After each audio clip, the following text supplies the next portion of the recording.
Elle est enceinte et il n'y a pas de mari. La rumeur a frappé les marches de l'école comme une gifle en plein visage.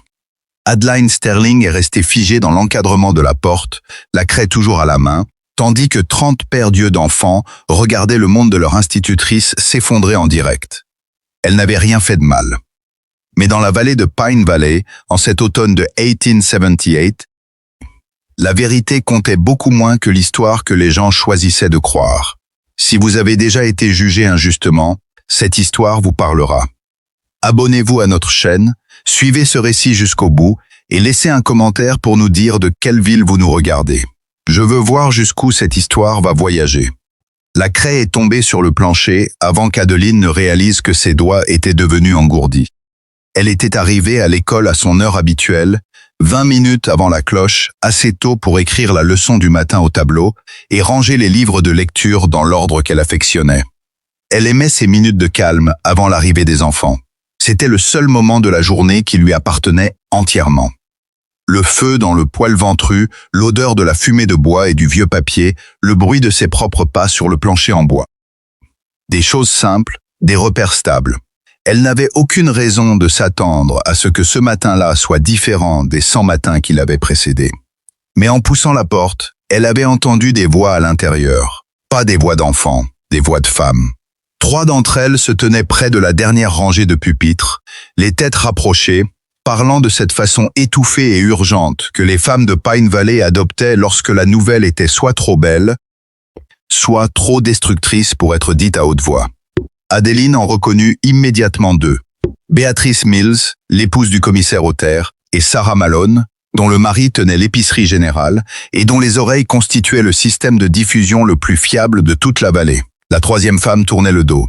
Adeline s'éclaircit la gorge. Les 3 se retournèrent au même moment, et quelque chose traversa leur visage. Pas vraiment de la culpabilité, ni de l'embarras. Quelque chose qui ressemblait plutôt de l'appétit.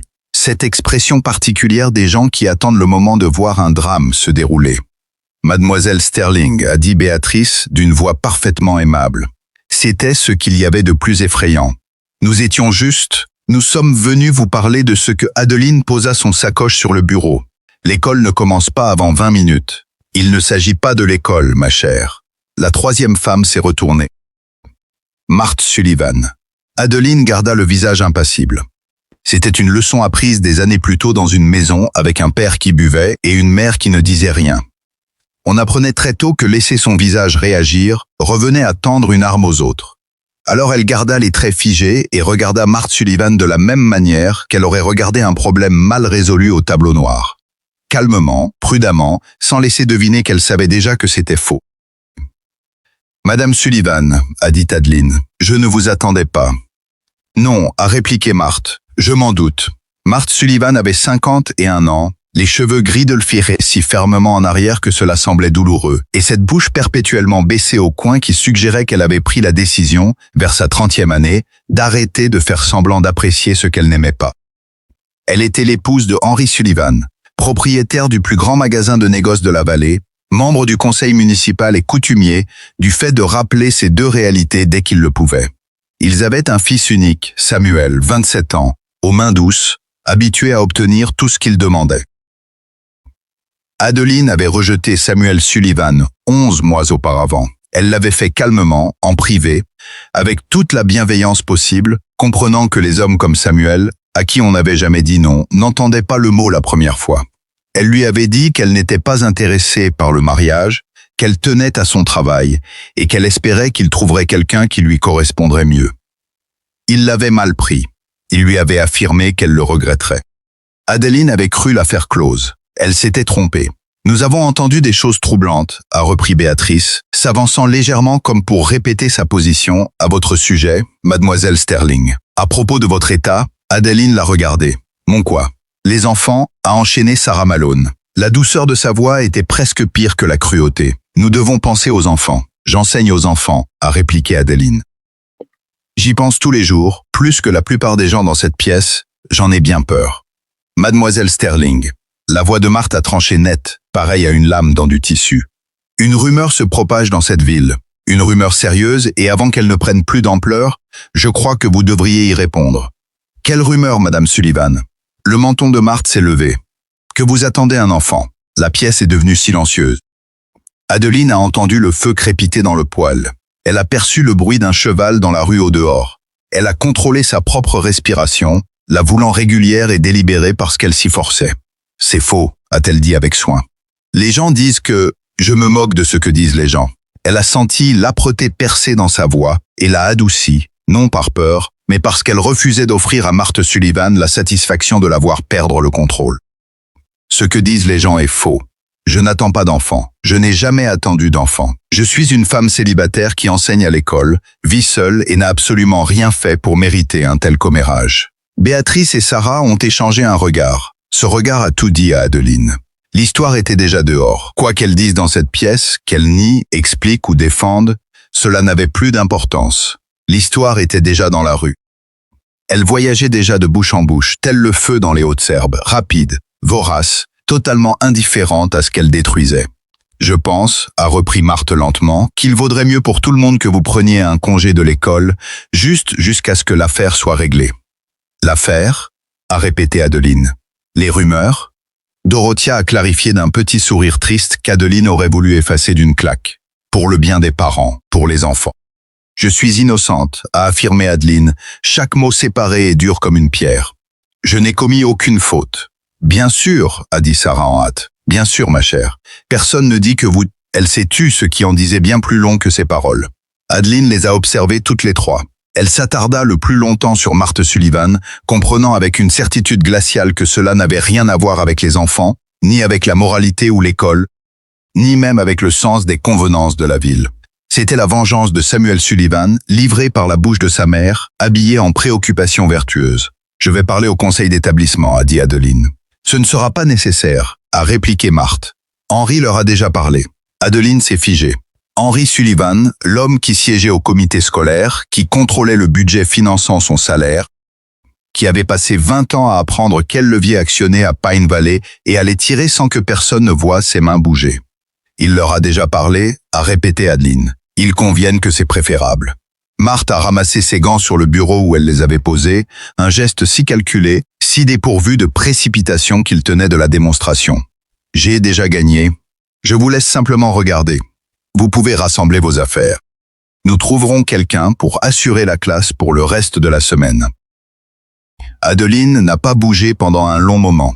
Elle calculait, non pas ses chances, car celle-ci s'était évanouie, mais ce qui lui restait, ce qui lui appartenait encore, ce qui ne pouvait pas lui être volé par les conciliabules de Henri Sullivan, la performance minutieuse de Marthe Sullivan ou les regards apitoyés de Sarah Malone. Elle avait son nom. Elle avait la vérité. Elle avait sa dignité, si elle parvenait à la conserver dans les 30 prochaines secondes. Adeline a pris son sac. Elle ne s'est pas pressée. Elle n'a pas pleuré. Elle a marché jusqu'au tableau et a effacé ce qu'elle y avait écrit, lentement, complètement, comme si elle achevait simplement une tâche commencée. Elle a redressé les manuels. Elle a glissé sa craie dans le tiroir comme à son habitude. Puis elle a quitté son école sans se retourner une seule fois. La ville savait. C'est la première chose qu'elle a comprise en posant le pied sur la rue principale. Elle l'a vu immédiatement dans la façon dont les gens bougeaient, dans ce léger changement presque imperceptible de posture lorsqu'ils l'apercevaient. La façon dont les regards fuyaient, dont les conversations s'interrompaient une demi-seconde trop tôt. Elle vivait à Pine Valley depuis 4 ans. Elle connaissait, pour ainsi dire, tout le monde dans cette rue. Elle avait instruit leurs enfants, assisté à leurs offices religieux, aidé lors des soupers des moissons. Elle avait été, sans jamais se l'avouer formellement, un pilier de cette communauté. À présent, il la regardait comme on contemple quelque chose qui a tourné, non pas avec haine, mais avec quelque chose de pire que la haine, la distance prudente et malaisée de gens qui ont déjà décidé de ne pas s'approcher de trop près. Madame Paulson, qui lui avait offert une tarte pour son anniversaire au printemps dernier, s'est soudain trouvé une urgence absolue à examiner la vitrine de la modiste. Tom Greer, dont le fils avait peiné à lire jusqu'à ce qu'Adeline passe 3 semaines supplémentaires à l'aider, l'a salué d'un bref signe de tête et a continué son chemin. Clara Miller, qui avait l'âge d'Adeline et qu'elle croyait être son amie, a levé les yeux de l'autre côté de la rue, a croisé son regard, puis a baissé les yeux. C'est ce dernier qui a fait le plus mal. Adeline a continué à marcher. Elle avait une chambre dans la pension de Hester Moreau, à 3 blocs à l'est de l'école. Elle s'est concentrée sur ces 3 blocs. Elle pouvait gérer 3 blocs. Elle en était à son premier bloc lorsqu'elle a entendu la voix, forte, sans vergogne, émanant de Maeve Doyle, qui se tenait devant la boulangerie avec 2 autres femmes et ne ressentait visiblement aucun besoin de baisser le ton. Personne ne sait qui est l'homme. C'est bien ça le problème. Elle ne veut rien dire. Elle ne le sait probablement pas elle-même, si vous voyez ce que je veux dire. Adeline s'est arrêtée. Toute sa raison lui criait de continuer, de ne pas s'impliquer, de ne pas offrir de scène ni de matière supplémentaire. Mais il y avait en elle une autre part, celle qui avait lutté pour chaque petit bout de terrain conquis, qui refusait de laisser passer cela. Elle a pivoté. Maeve. Les femmes se sont tues. Maeve Doyle a au moins eu la décence d'avoir l'air momentanément surprise. « Je vous entends », a dit Adeline d'un ton égal et contrôlé. « Je suis juste là. Si vous avez quelque chose à me dire, dites-le-moi en face. » Le menton de Maeve s'est levé. « Je ne fais que répéter ce que tout le monde pense. Ce que tout le monde pense, a répété Adeline. Et qu'est-ce que tout le monde pense, Maeve? Dites-le-moi. Prononcez les mots. » Une petite foule avait commencé à se rassembler. Telle était la nature d'une rue principale dans une petite ville. Les gens se matérialisaient pour un conflit aussi sûrement qu'ils allaient à l'église, totalement et sans invitation. Maeve Doyle n'a rien dit. « Je vais le dire pour vous alors », a lancé Adeline assez fort pour que la foule l'entende. Quelqu'un a répandu le bruit que j'attends un enfant.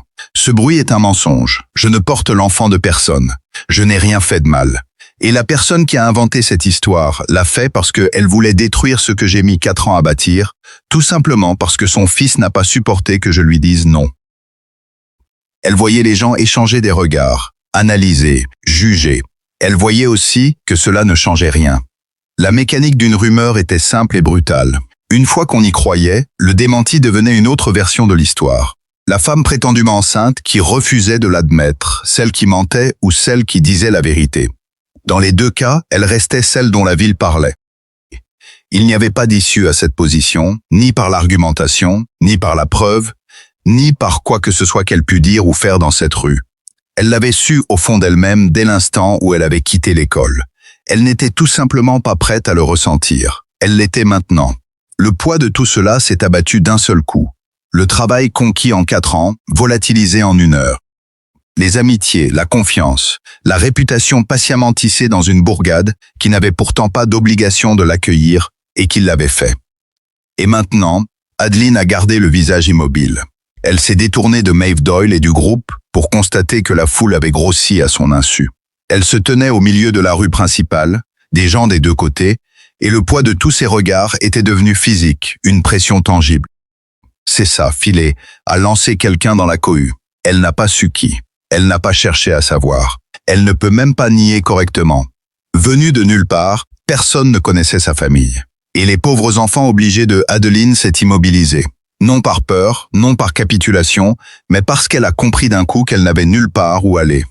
Hester Moreau tenait une pension de famille respectable, de celle où la réputation primait, celle de l'établissement dépendant de celle des femmes qui y logeaient.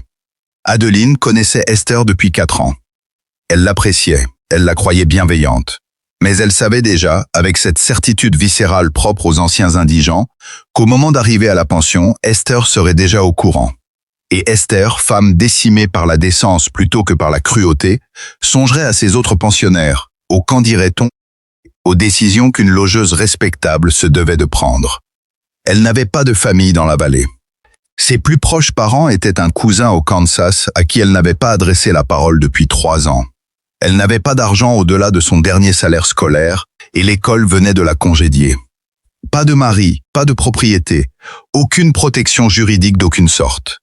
Elle se trouvait au milieu de la rue principale de Pine Valley en cet automne 1878 et la ville qui avait été son foyer se refermait autour d'elle comme un poing, sans qu'elle puisse pointer du doigt une seule porte, une seule route, un seul être vers qui aller.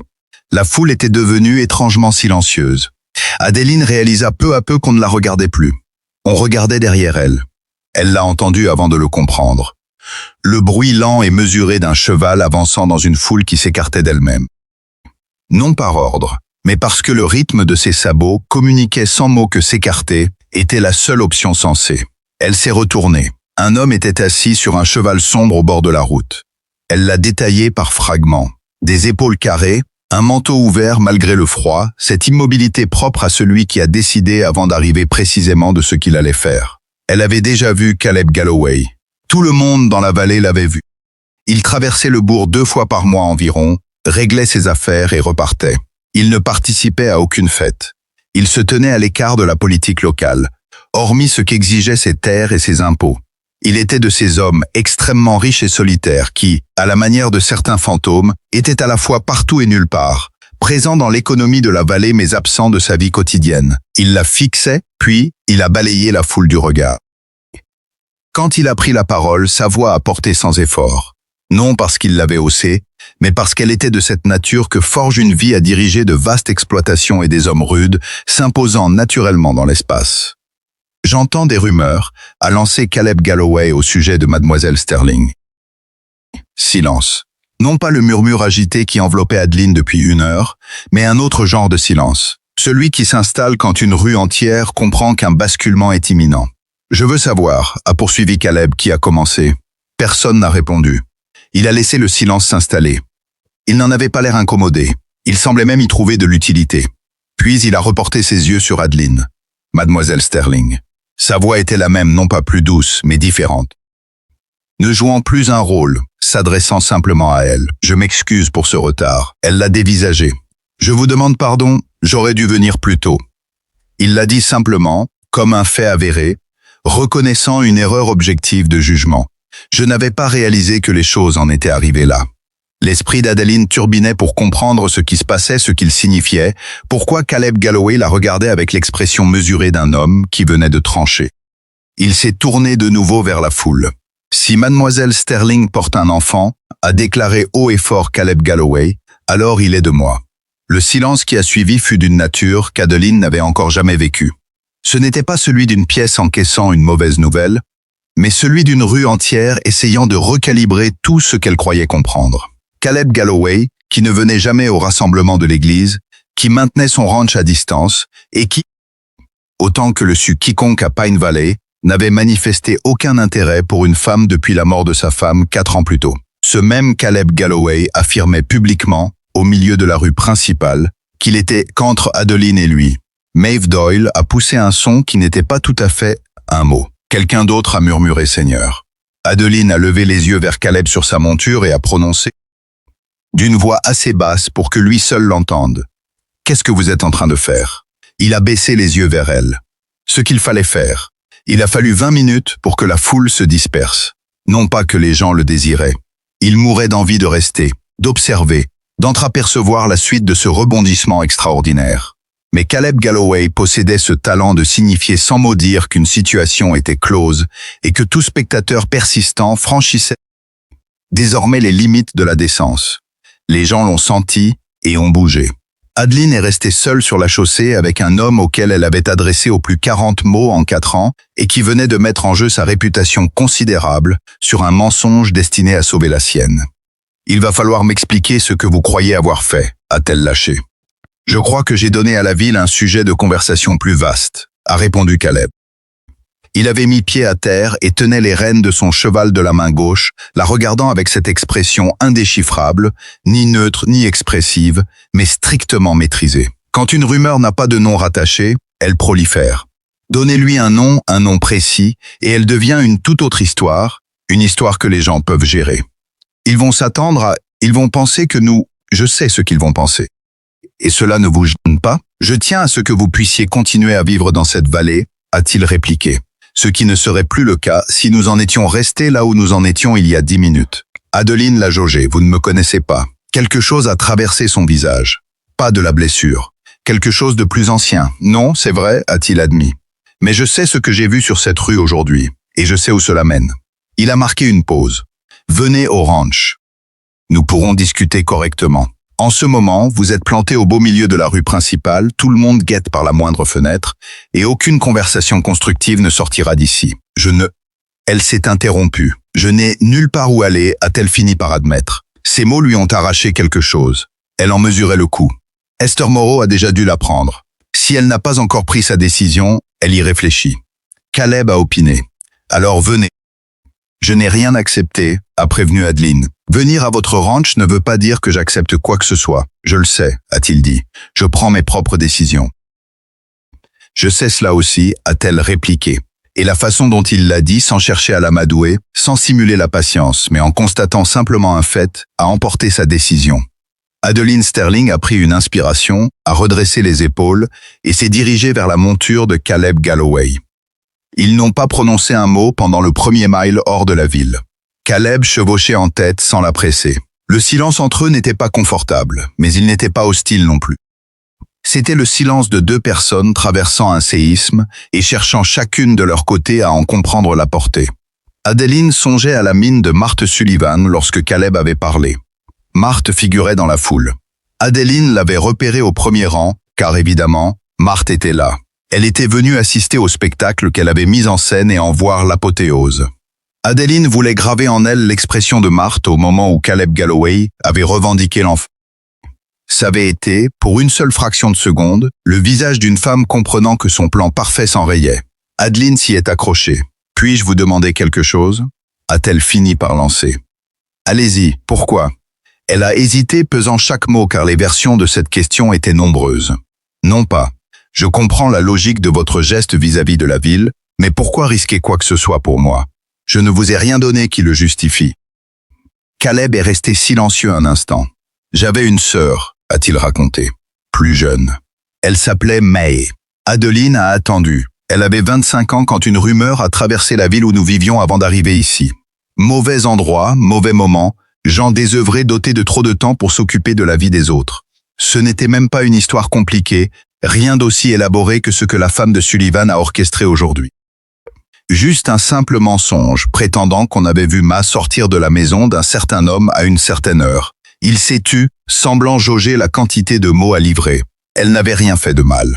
L'homme en question était le médecin. Elle était allée le voir pour notre père malade, rien d'autre. Mais l'histoire s'était répandue avant qu'elle ne puisse s'expliquer, et la ville avait déjà tranché. Il a fait une pause. Elle est partie. Elle le fallait bien. Et ce qu'elle est devenue? Un silence plus long encore. J'avais 23 ans. Je n'avais ni argent, ni influence, ni rien qui m'eût permis de l'en empêcher. J'ai assisté à la scène sans pouvoir faire un geste. Il l'a dit platement, comme un rapport de fait. Mais Adeline percevait ce qui se cachait sous ce vernis. Quelque chose calcifié autour d'une vieille blessure. « Je suis désolé », a-t-elle murmuré, et elle le pensait. Pas par formule de politesse, mais sincèrement. « Je ne vous raconte pas ça pour apitoyer », a-t-il repris. « Je le dis parce que vous avez demandé pourquoi. Voilà pourquoi, pas par charité.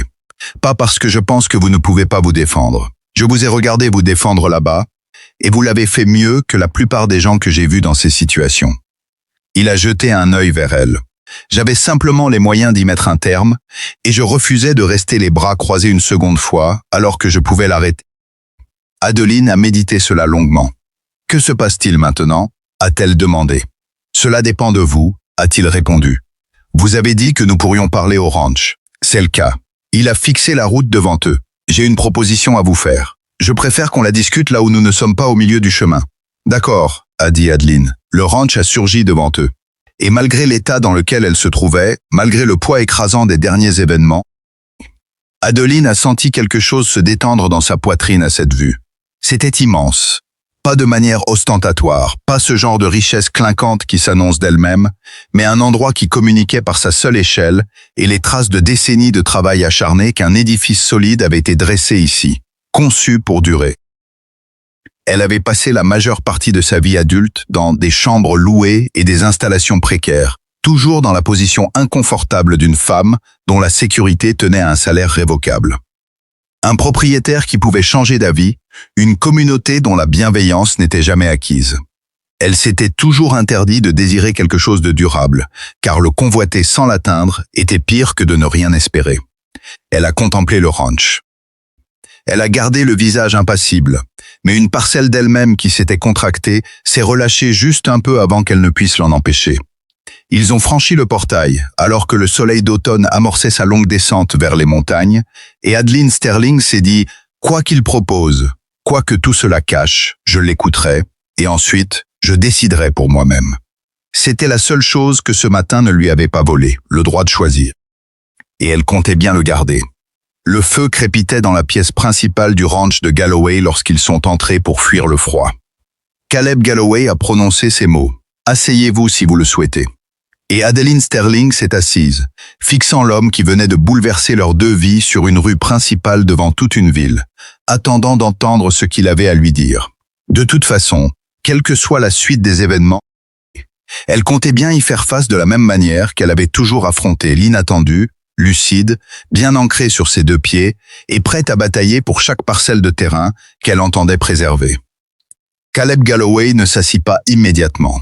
Il resta près de la cheminée, son manteau encore sur les épaules, et Adeline l'observa avec cette attention particulière qu'elle réservait aux élèves difficiles, non pas avec impatience, mais avec la concentration de quelqu'un qui cherche à comprendre ce qui se trame sous la surface. Il réfléchissait. Elle pouvait deviner le mécanisme mental à travers la ligne tendue de sa mâchoire et son regard fixé sur les braises un instant trop longtemps.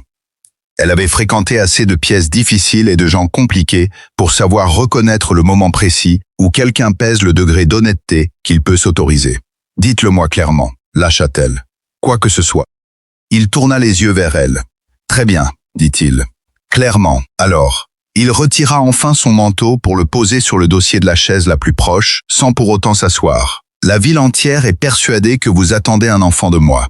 Cette rumeur va se propager dans toute la vallée bien plus vite que n'importe quel démenti de notre part. Demain matin, chaque âme à des lieux à la ronde en aura entendu une version enjolivée. Je le sais bien. Ce qui signifie que votre situation se résume à deux options possibles, reprit-il en levant une main. La première, c'est que vous quittez la vallée pour vous installer là où personne ne vous connaît et repartez de zéro. Adeline ne dit mot. Elle avait déjà fait ce calcul sur la route en à peine 4 minutes et l'issue ne lui avait pas plu. Ou alors, poursuivit Caleb, vous restez. Mais pour que cela tienne, il faut un récit crédible. Pour l'instant, la version officielle est que vous êtes célibataire, enceinte d'un homme qui refuse de se nommer. C'est le genre de choses que cette communauté ne pardonne pas. En revanche, une autre histoire est possible. Une histoire où l'homme en question est connu, présent et disposé à agir correctement avec vous.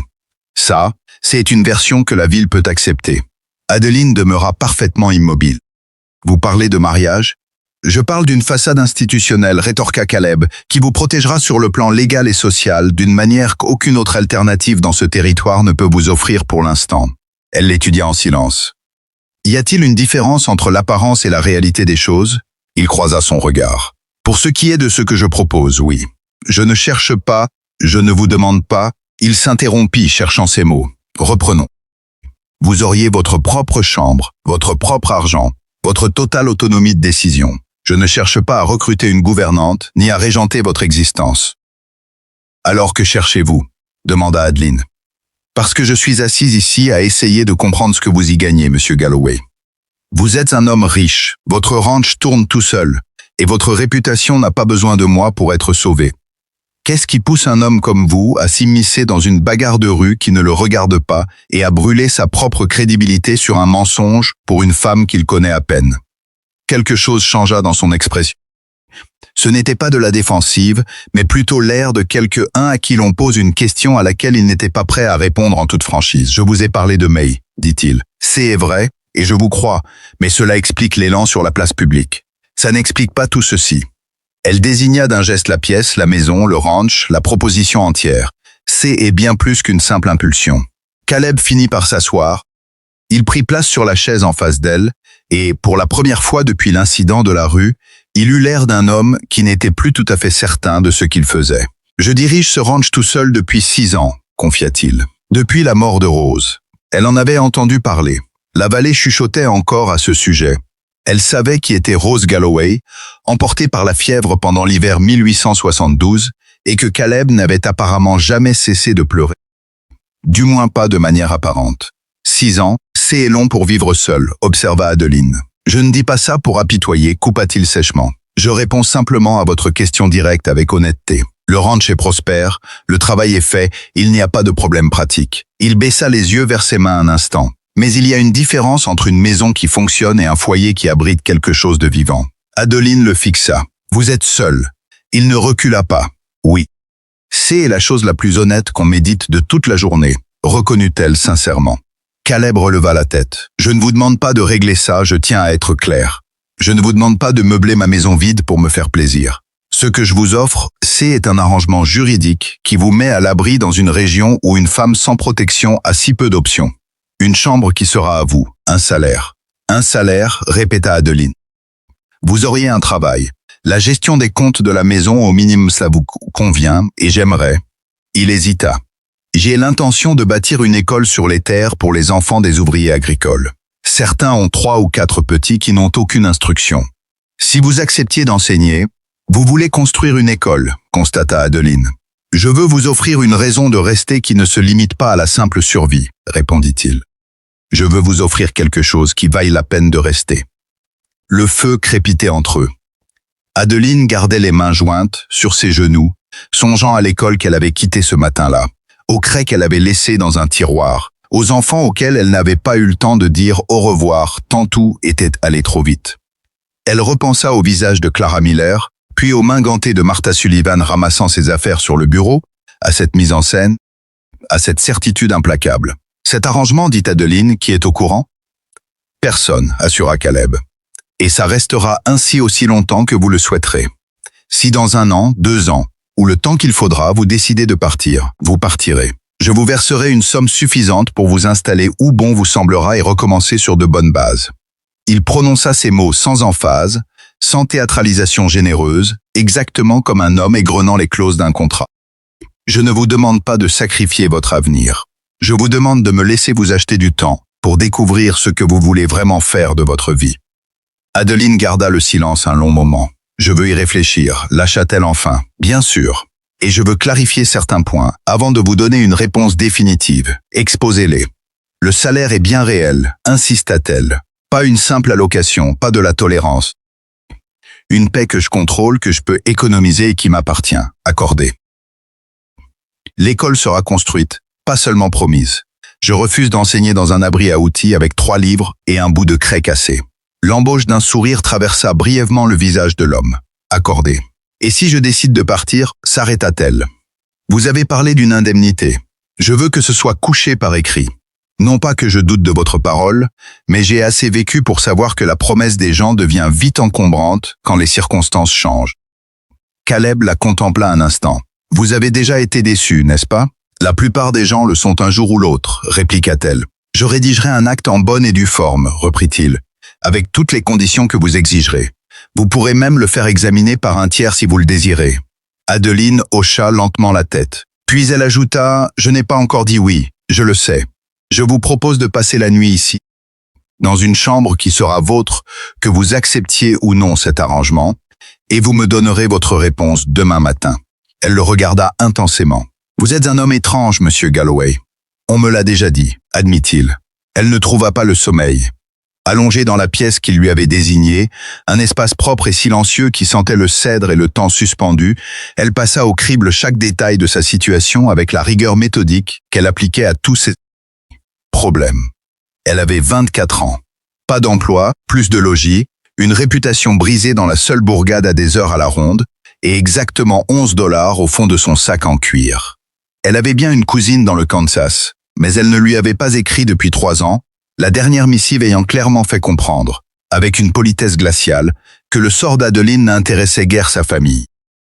Elle pouvait fuir la vallée, prendre la diligence vers l'est, chercher de l'ouvrage dans une grande ville où personne ne connaîtrait son nom, transformant l'absence de réputation en simple anonymat. Elle l'avait déjà fait. Elle était arrivée dans cette région sans le sou, et elle s'était forgé une existence par la seule force de ses poignets. Elle en était capable. Mais elle avait 19 ans à l'époque, portée par cette colère pure et impulsive propre à ceux qui n'ont encore rien à perdre. Une énergie qui ressemble fort à de l'optimisme quand on la regarde de biais. À 24 ans, on n'est certes pas vieille, mais on sait que tout recommencer une seconde fois exige un tribut bien plus lourd. Le corps se souvient de ce qu'il a bâti et en pleure la perte en chemin. Elle pensa à ses élèves. Arthur Fletcher, doué d'une intuition mathématique que sa famille n'avait même pas remarquée. La petite Pearl Higgins, si fière d'avoir commencé à déchiffrer ses premiers livres 2 mois plus tôt. Jem Whitfield, dont le bégaiement disparaissait miraculeusement lorsqu'il lisait à haute voix, un prodige qu'elle n'avait jamais osé ébruiter de peur de le briser. Puis elle repensa à cette école sur les terres d'un ranch, où elle aurait un contrôle réel, un salaire légitime, un statut incontestable. Elle revit le visage de Caleb quand il avait murmuré que 6 ans c'était long pour vivre seul. Il n'avait pas joué la comédie. Elle possédait un fin radar pour détecter la manipulation, forgé par les épreuves de sa jeunesse. Caleb n'interprétait aucun rôle. Il avait exprimé une vérité avant de chercher à l'effacer pour ne pas lui peser. C'était précisément ce qui rendait sa proposition si troublante. Le matin se leva terne et glacial. Adeline se leva, se rafraîchit, lissa sa robe et partit à la recherche de son hôte. Caleb était déjà dans la pièce principale. Il avait préparé du café et posé du pain sur la table. Ce simple geste d'attention pratique la toucha bien au-delà de ce qu'elle aurait imaginé. Elle s'assit, se servit une tasse. « Oui, dit-elle. » Il la regarda interrogativement. « J'accepte votre proposition, formula-t-elle. Selon les termes convenus, et je veux que les papiers soient rédigés aujourd'hui même, avant que la ville ne se forge une nouvelle fable. » Caleb acquiesça d'un signe de tête. « Je fais chercher l'homme de loi dès ce matin. » « Parfait. » Elle but son breuvage, fort, amer et réconfortant. « Et une dernière chose, ajouta-t-elle. Nommez-la. Je veux qu'il soit clair entre nous que cet arrangement pourra évoluer si l'un ou l'autre le décide. Pas seulement si je m'en vais, mais si les circonstances l'exigent. Je refuse que nous jouions une comédie alors que la réalité change. J'ai trop vu de gens souffrir pour avoir tu la vérité. » Caleb soutint son regard. Il y avait dans son attitude quelque chose en train de se structurer face à elle, la prise de conscience que la femme assise là mesurait infiniment plus que ce qu'il avait d'abord imaginé. « Convenu, » répondit-il. C'est ainsi qu'un marché fut conclu ce matin d'octobre autour d'une table de cuisine, scellée par des mots simples et un document promis pour midi. L'homme de loi, un notaire du nom de Gideon Vance, arriva au galop depuis le bourg à la demande de Caleb. Habitué à traiter les arrangements incongrus de la région avec le flegme de ses 20 ans de carrière, il afficha la plus neutre des expressions en découvrant le texte qu'on lui demandait de rédiger. Adeline prit le temps de lire chaque ligne, posa 3 questions, exigea 2 modifications et n'apposa sa signature qu'une fois pleinement convaincue. Vance la fixa en pliant le parchemin. « Mademoiselle Sterling, ou plutôt Madame Galloway, si je m'en tiens au registre, Mademoiselle Sterling suffira pour l'instant. » Coupa-t-elle, jusqu'à ce que l'union devienne effective. Le notaire jeta un coup d'œil à Caleb. Elle fait allusion au mariage civil, précisa ce dernier, qui sera célébré en ville quand Mademoiselle Sterling l'aura décidé. Vance rangea le document dans sa mallette avec la prudence d'un homme conscient que cette affaire ferait l'inévitable sujet de conversation de son propre foyer le soir venu et que le plus sage était de s'éclipser au plus vite. Il partit. Adeline, restée seule dans la quiétude de la pièce, sentit le contour de sa nouvelle vie se poser sur ses épaules comme un vêtement inédit, ni inconfortable ni familier, simplement lourd d'une charge nouvelle. « Besoin de quelque chose ?» s'enquit Caleb. « Je dois récupérer mes affaires à la pension, dit-elle. J'y ai laissé mes livres et mon manteau d'hiver. J'enverrai quelqu'un. J'irai moi-même, rétorqua-t-elle. Je ne me cacherai pas de Esther Moreau, ni de personne d'autre. » Caleb l'observa en silence. « Je vous accompagne. Ce n'est pas la peine. »« Non, mais je le ferai quand même. » Encore cette habitude chez lui, ne point imposer, mais simplement se tenir là, sans esclandre. Esther Moreau ouvrit la porte de la pension, toisa Adeline, puis Caleb posté en retrait, et garda le silence durant de longues secondes avant de prononcer un simple. « Adeline, entrez. » La logeuse s'effaça, jeta un regard indéchiffrable à l'homme et marmonna qu'elle souhaitait lui dire un mot. Caleb s'exécuta. Adeline monta à l'étage pour faire ses malles. Elle rangea ses 11 volumes, plus lourds qu'il n'y paraissait, puis ses vêtements et la petite cassette en bois abritant l'unique portrait de sa mère. Alors qu'elle nouait ses lanières, des voix s'élevèrent en bas. Samuel Sullivan. Elle reconnut immédiatement ce timbre arrogant qui, 9 mois auparavant, l'avait sommé de reconsidérer sa position. Puis vint la voix de Caleb, mesurée, pareille à une porte qu'on referme sans brutalité. « Vous feriez mieux de vous taire », lâcha l'homme du ranch. « Je tente de vous ouvrir les yeux », riposta Samuel. En homme à homme, cette femme n'est pas... Le ton de Caleb ne s'éleva pas d'un seul décibel. C'est précisément ce calme qui donnait toute sa force à sa réplique. « Je sais ce que votre mère a manigancé ce matin, et je sais quel rôle vous y avez joué. Vous allez quitter cette maison sur le champ et vous n'oserez plus jamais prononcer le nom d'Adeline Sterling, ni ici ni en ville. Parce que si vous recommencez... » Un silence lourd s'installa, bien plus menaçant que des insultes. « Vous m'avez compris ?» Quelques secondes s'écoulèrent, suivies du claquement sec de la porte d'entrée. Adeline, immobile sur le palier, vit Caleb lever les yeux vers elle. « Vous écoutiez ?» demanda-t-il. « Oui, bien. Comme ça, je n'ai pas à m'expliquer. » Elle mesura ce qu'un tel acte coûtait à un notable local face au clan Sullivan. Henry Sullivan n'allait pas tarder à réagir. « Vous vous êtes fait un ennemi redoutable, » murmura-t-elle. « Il l'était déjà depuis ce matin, » répondit simplement Caleb. « Prenez votre temps pour finir.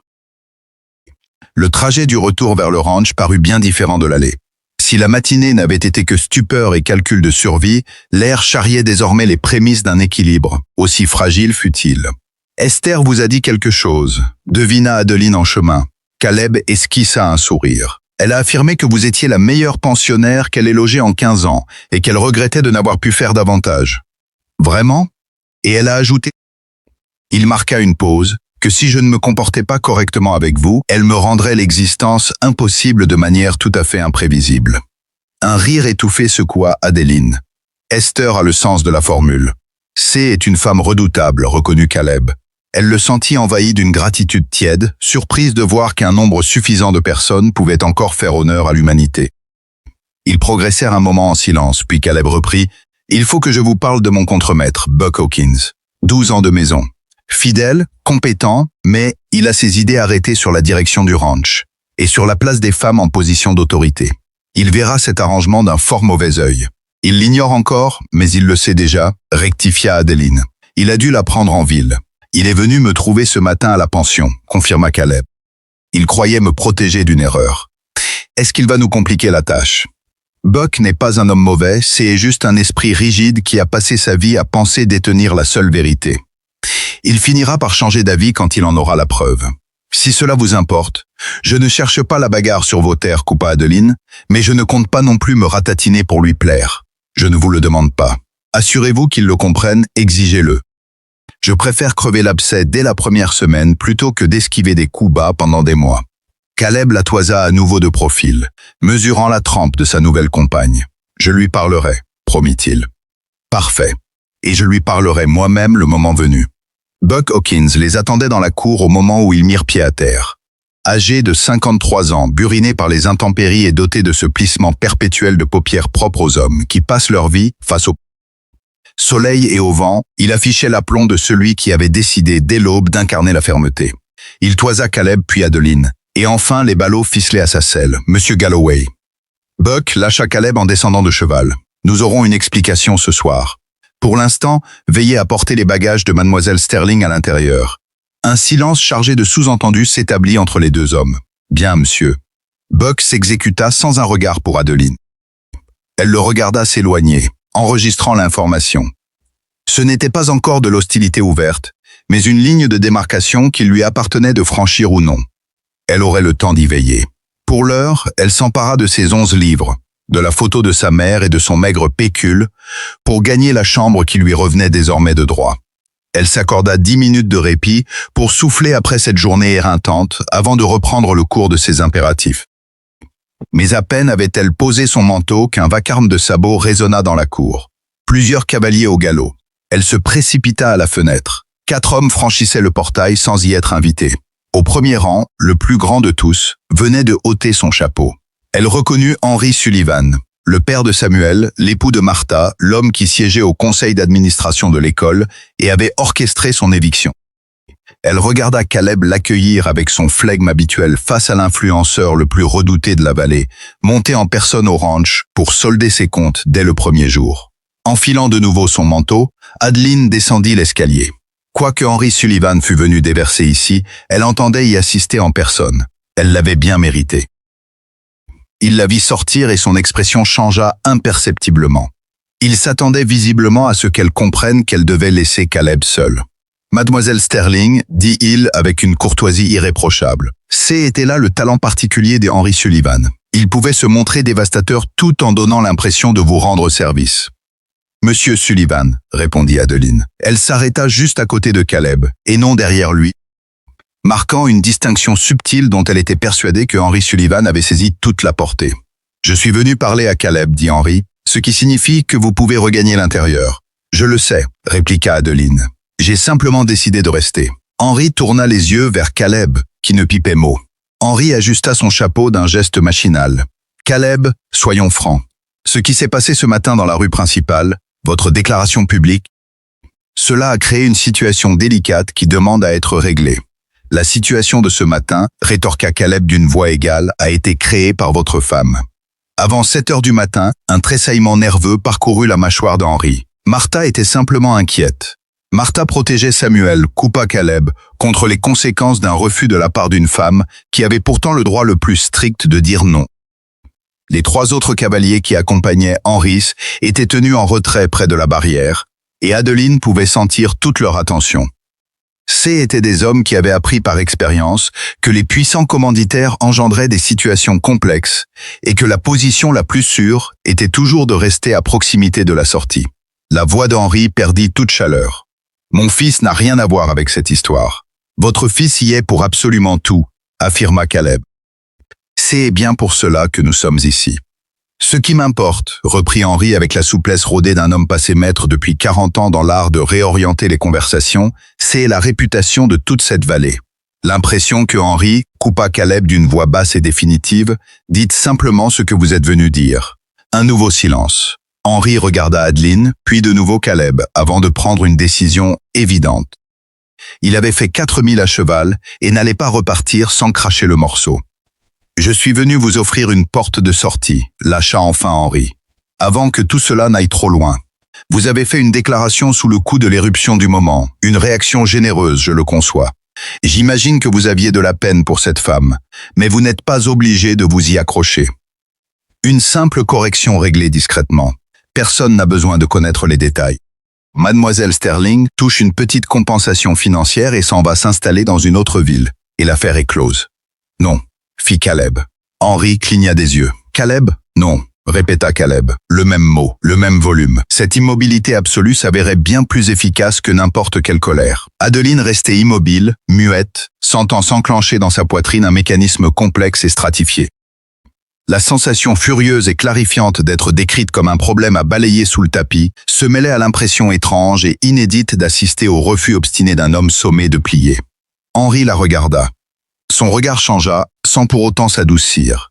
Il réévaluait la situation. Adeline le vit faire, soutint son regard sans trembler, et le laissa la juger à son tour. « Mademoiselle Sterling, finit-il par dire, je suis certain que vous comprenez qu'une femme dans votre position, ma position, l'interrompit Adeline, est que je me trouve actuellement sur la propriété de Caleb Galloway, qui m'a convié ici, après avoir été chassé de chez moi et de mon poste, par un mensonge cousu de fil blanc par votre épouse, pour me punir d'avoir éconduit son fils. » Elle garda la voix parfaitement égale, bien que cela lui demandât un effort considérable. « Je comprends parfaitement ma position, Monsieur Sullivan. La question est de savoir si vous comprenez la vôtre. » Le silence s'installa. L'un des cavaliers près de la barrière changea d'appui. Un cheval souffla bruyamment par les naseaux. Henry Sullivan posa sur Adeline le regard d'un homme qui vient de soulever ce qu'il croyait être une paille et la trouve infiniment plus lourde que prévu. Cette histoire ne s'arrête pas là. Lâchez enfin. C'était censé ressembler à un avertissement. Cela sonnait plutôt comme un aveu. « Je le sais », répondit Caleb. « Bonne soirée, Henry. » Henry Sullivan remit son chapeau sur sa tête, fit pivoter sa monture et quitta la cour au pas, suivi par ses 3 hommes. La barrière se referma sur le vide, la cour redevint silencieuse, et Adeline relâcha l'air qu'elle retenait depuis de longues secondes. Caleb se tourna vers elle. « Vous n'étiez pas obligé de sortir. Ce n'est pas un reproche, juste une constatation. »« Si, j'en avais besoin, » dit-elle. Il resta silencieux un instant. « Puis c'est vrai, vous en aviez besoin. » Elle fixa l'entrée vide de la propriété. « Il va revenir. C'est probable. Avec quelque chose de pire, sans doute. » Caleb fit volte-face vers la maison, mais pas ce soir. Adeline le suivit à l'intérieur en se disant que pas ce soir ne résolvait pas tout, mais que dans la vie qui était désormais la sienne, un répit était déjà un point d'appui. La première semaine au domaine des Galloway fut la plus étrange de toute sa vie d'adulte. Non pas en raison de drames spectaculaires, mais bien de leur absence. Les journées s'écoulaient dans un calme absolu, une quiétude à laquelle elle n'était pas préparée. Était le rythme particulier d'une grande exploitation rurale dotée de ses habitudes, où elle avait été intégrée sans tambour ni trompette, et au sein de laquelle on attendait d'elle qu'elle trouve sa place d'elle-même. Elle s'était préparée à l'hostilité des vachères, à la méfiance de Buck Hawkins, à ces frictions quotidiennes inévitables pour une femme dans un monde taillé sans elle. Elle s'était blindée, pareille à quelqu'un qui s'apprête à plonger dans l'eau glacée. Elle obtint pourtant tout autre chose. Les ouvriers de la ferme faisaient preuve de circonspection. Était le mot juste. Ils n'étaient pas malveillants. Ils disaient bonjour, faisaient passer les plats à table, mais une vigilance permanente planait autour d'eux. le regard d'homme qui s'était forgé une opinion par ouï-dire et attendait de voir si la réalité allait la confirmer ou la démentir. Buck Hawkins affichait la courtoisie d'un homme décidé à ne concéder aucun pouce de terrain. Il accomplissait ce qu'on lui demandait sans jamais en faire davantage. Lorsque Adeline le croisait dans la cour, il inclinait la tête. Si elle lui parlait directement, il répondait avec le nombre exact de mots requis, pas un de plus. Elle laissa faire. Elle avait dit qu'elle lui parlerait le moment venu, et ce moment n'était pas encore arrivé. Elle apprivoisait d'abord la forme de ses journées. Elle passa les 3 premiers jours à éplucher la comptabilité de la ferme, parce que Caleb l'y avait autorisé, et que les chiffres avaient au moins le mérite de ne pas mentir, contrairement aux gens. Ce qu'elle découvrit dans ses registres lui en dit plus long sur Caleb Galloway que n'importe quel discours. Le ranch était extrêmement prospère, mais des schémas de dépenses singuliers attiraient l'attention. Des versements réguliers à 2 familles de la ville, sans libellé officiel, ainsi qu'une ligne constante de matériaux qui ne correspondait à aucun bâtiment connu sur la propriété. Le 4e soir, elle posa la question. « Ces paiements, dit-elle en glissant le registre sur la table entre eux, la famille Dawson et la famille Fletcher, ce ne sont pas des salaires. » Caleb jeta un coup d'œil au livre de compte. Une ombre passa sur son visage. « Non. Qu'est-ce que c'est ?» Il garda le silence un moment. Les Dawson ont perdu toute leur récolte il y a 2 ans. Une mauvaise saison, 4 enfants et aucun moyen de s'acquitter de leurs dettes foncières. S'ils avaient perdu leur terre, il marqua une pause. J'ai racheté leurs dettes à la banque. Je les laisse rembourser sans intérêt, comme ils le peuvent. Adeline le fixa. Et les Fletcher? Même situation, une année différente. Elle relut les chiffres. Des autres lignes attendaient encore des explications.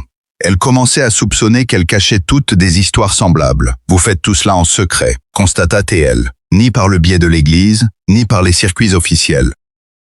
Les circuits officiels obligent les gens à s'expliquer publiquement, répliqua Caleb, à perdre leur fierté devant toute la ville en échange d'un secours. Tout le monde ne peut pas se le permettre. Adeline reposa le carnet. Elle contempla cet homme à la réputation redoutable, solitaire et intimidant, qui achetait en cachette les dettes d'inconnus pour leur laisser recouvrer leur dignité dans l'intimité. Pourquoi ne m'avez-vous rien dit au début? Vous ne l'avez pas demandé. Je le demande maintenant. Il plongea ses yeux dans les siens.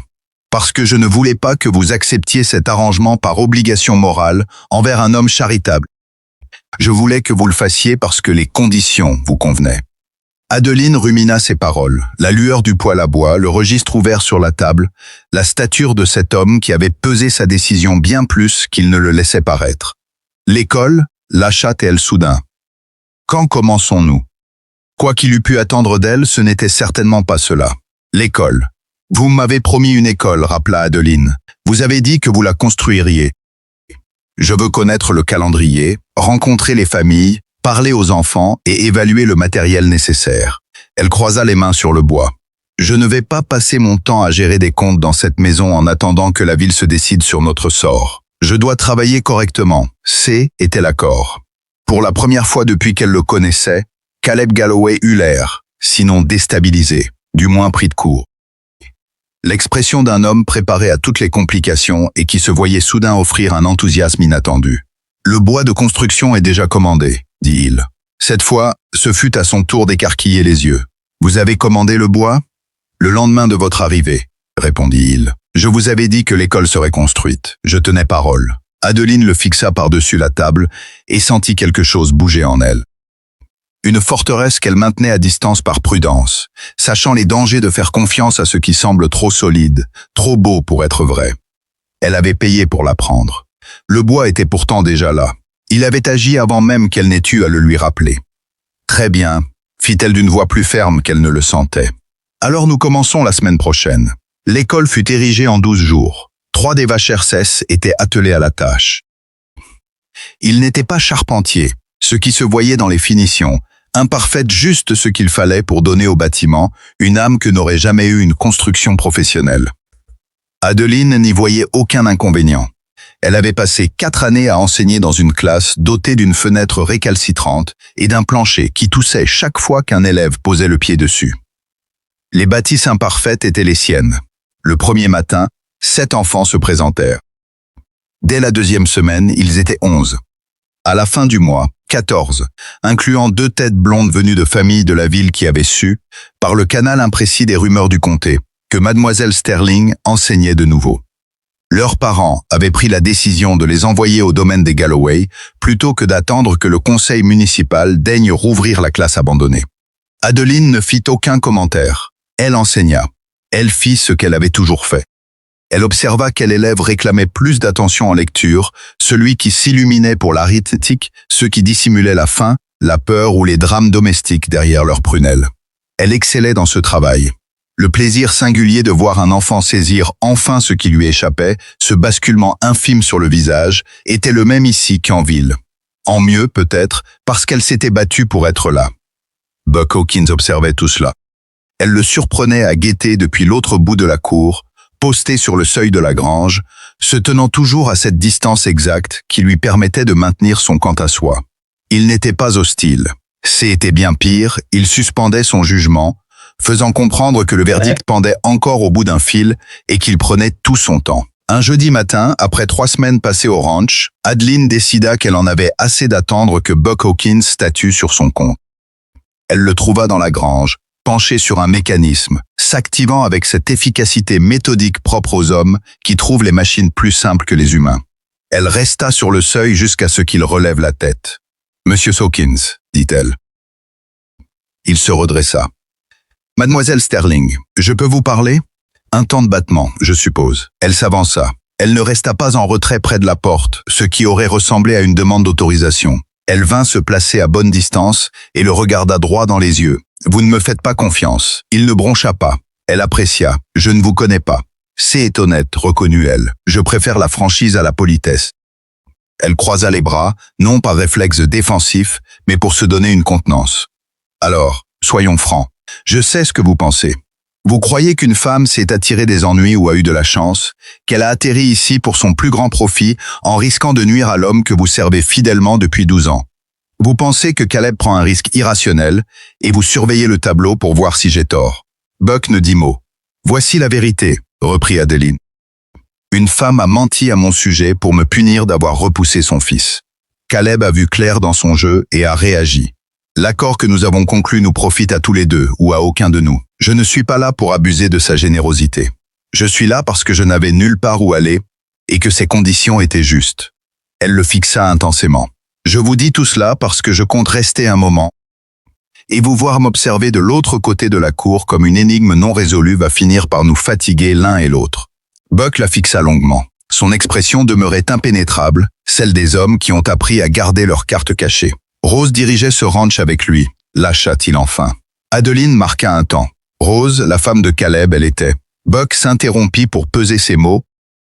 Elle était la raison pour laquelle cet endroit fonctionnait d'une manière que l'argent ne peut pas acheter. Elle connaissait chaque vacher par son nom, leur famille. Elle se souvenait des petits détails. Il détourna les yeux vers l'épaule d'Adeline. Quand elle est morte, Caleb a continué parce qu'il sait comment faire. Mais quelque chose est éteint. Vous comprenez ce que je veux dire? Oui, répondit doucement Adeline. Je comprends. Je ne veux personne ici qui puisse profiter de cela, reprit Buck, du fait qu'il est solitaire, entêté et qu'il ne demande jamais d'aide. Et si quelqu'un se mettait dans une situation où il se sentait responsable, il assumerait, même si ce n'était pas bon pour lui. C'est un point de vue honnête, admit Adeline. Et je vais vous dire ce que j'ai dit à Caleb le premier jour. Je ne suis pas là pour jouer les femmes sauvées. Je ne suis pas là pour prendre de la place en disant merci. Je suis là pour travailler. Vous m'avez vu travailler pendant 3 semaines. Dites-moi ce que vous avez observé. Un nouveau silence prolongé. J'ai vu, dit lentement Buck, 14 enfants qui arrivent ici chaque matin, comme s'ils étaient pressés d'y être. Il la regarda de nouveau. J'ai vu le jeune Fletcher, Jimmy, que je connais depuis sa naissance et qui n'a jamais décroché un mot, passer 20 minutes avec vous hier à discuter d'un livre. Il aime les histoires, dit simplement Adeline. Il avait juste besoin de quelqu'un pour écouter. Buck hocha imperceptiblement la tête. Très bien, lâcha-t-il, sans chaleur excessive, mais avec le poids d'un homme qui a pesé des faits et accepte de l'admettre. C'était la façon de Buck Hawkins de concéder du terrain. Adeline comprit que c'était déjà beaucoup. Merci de parler franc, dit-elle. Elle le laissa dans la grange et regagna la maison. À l'intérieur, Caleb était attablé avec une tasse de café. Il leva les yeux en la voyant entrer et lut sur ses traits qu'un événement était produit. Buck, constata Théil. Nous avons eu une conversation, expliqua TL en s'asseyant, et je crois que tout va bien aller. Il m'a parlé de Rose. Caleb se figea. Vraiment? Il aime cet endroit, continua Adeline. Il le protège à sa manière, Caleb. Il m'a dit qu'elle faisait tourner la maison d'une manière que l'argent ne peut pas acheter. Un long silence s'installa. Était vrai, reconnut Caleb d'une voix soigneusement maîtrisée. Parlez-moi d'elle, souffla Adeline. Caleb leva les yeux. Seulement si vous le voulez, ajouta-t-elle aussitôt. Vous n'êtes pas obligé. Il se tut un instant. Elle avait beaucoup d'humour. Est-ce que les gens ne soupçonnaient pas? Elle avait l'air. Il marqua une pause. L'air sérieux, discret. Les gens la croyaient réservée, et puis elle lâchait une phrase, et toute la pièce éclatait de rire. Il s'arrêta, une ombre traversant ses traits. Elle est morte en février. Ça a été fulgurant. Une semaine de bonne santé, puis la fièvre, puis il s'interrompit de nouveau. « Je suis désolé, murmura Adeline.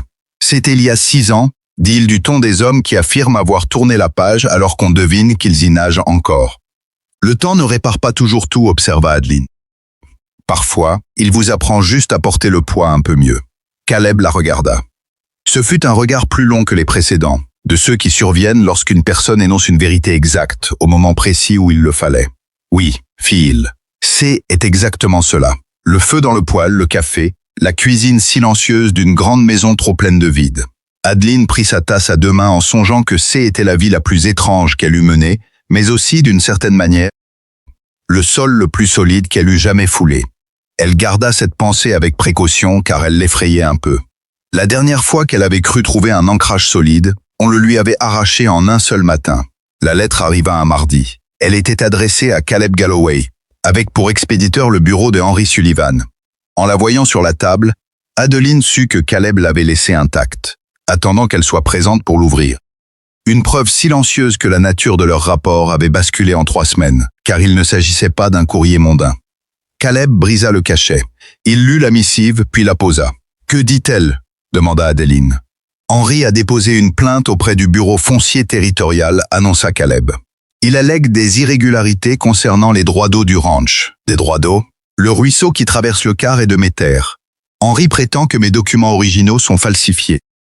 La voix de Caleb était d'un calme absolu. Ce calme qu'Adeline avait appris à identifier non pas comme de l'indifférence, mais comme son exact opposé, la maîtrise glacée d'un homme dont la concentration s'accroît à mesure que le danger se précise. Il revendique la propriété des droits. Peut-il gagner? Il n'a pas besoin de gagner, rétorqua Caleb. Une réclamation contestée jette une ombre juridique. Cela coûte de l'argent à résoudre et paralyse les opérations en attendant. Il marqua une pause. Le quart est abreuve le cheptel principal. Si je ne peux garantir cet accès à l'eau, les contrats de bétail pour le printemps se compliquent sérieusement. Adeline considéra le papier posé sur le bois.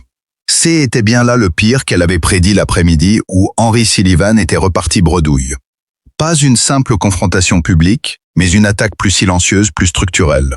Le genre d'agression qui ne se joue pas au milieu de la rue sous les regards, mais dans les couloirs obscurs de l'administration territoriale, là où les témoins coûtent cher et s'avèrent impossibles à trouver. Il ne fait pas ça pour l'eau, comprit-elle. Non, il fait ça pour me coûter assez cher afin que vous décidiez que je n'en vaux pas la peine. Caleb planta ses yeux dans les siens. A-t-il raison? Interrogea TL frontalement. Elle posait la question sans détour parce qu'elle avait décidé que la franchise était la seule monnaie valable entre eux. Non, répondit. Vous en êtes certain? Parce que je veux que vous y réfléchissiez vraiment, pas seulement pour me répondre ce que Adeline, il prononça son prénom pour la première fois au lieu de Mademoiselle Sullivan. Non, je ne vais pas offrir cette victoire à Henry Sullivan. Non par fierté, mais parce que est injuste. Ce qu'on vous a fait subir était injuste, et je refuse que le coût de sa réparation me rende complice. Elle le dévisagea, illuminée par le reflet du feu, saisie par la certitude inébranlable de cet homme. « Alors nous allons nous battre », conclut-elle. « Oui, nous allons nous battre. Dites-moi ce qu'il vous faut. Des documents, de la correspondance. Dites-moi quoi chercher et je m'y mets ce soir. » Caleb la contempla longuement. Et dans ce regard affleura du neuf. Plus la distance précautionneuse des premiers jours, ni la générosité calculée des débuts, mais quelque chose de plus chaleureux, nourri de conversations matinales à l'aube, de registres de comptes et de l'image de 14 enfants affluant vers une école sortie de terre 1 mois plus tôt. Le dépôt original est dans le coffre-fort du bureau, dit-il, et il y a des lettres de l'ancien propriétaire. Si Henry conteste l'authenticité des pièces, il nous faut remonter toute la chaîne. Je commence par le coffre, annonça Adeline en se levant. Adeline, reprit-il de cette même voix feutrée. Elle se retourna. Merci. Elle tint son regard un instant. Nous avons passé un marché, rappela-t-elle. Je compte bien le tenir. Elle se rendit au bureau. En ouvrant le coffre-fort, elle ne trouva pas seulement le dossier original, mais un second document. Glissé en dessous, rédigé d'une autre main, portant la signature d'Henry Sullivan au bas d'une page datée de 18 mois. Ce n'était pas une réclamation sur l'eau. Était un acte de vente unilatéral, non signé par Caleb, affirmant que ce dernier avait promis de céder le quart et de son domaine à Henry pour une somme inférieure au tiers de sa valeur réelle. Un papier qui n'existait pas la veille, que Henry Sullivan venait d'introduire dans le coffre de Caleb Galloway. Adeline demeura figée dans la pièce silencieuse, le faux document entre les mains, comprenant soudain qu'il ne s'agissait pas d'un litige juridique, mais d'un piège machiavélique. Henry Sullivan ne cherchait pas l'eau. Il fabriquait de toutes pièces la preuve d'une transaction imaginaire.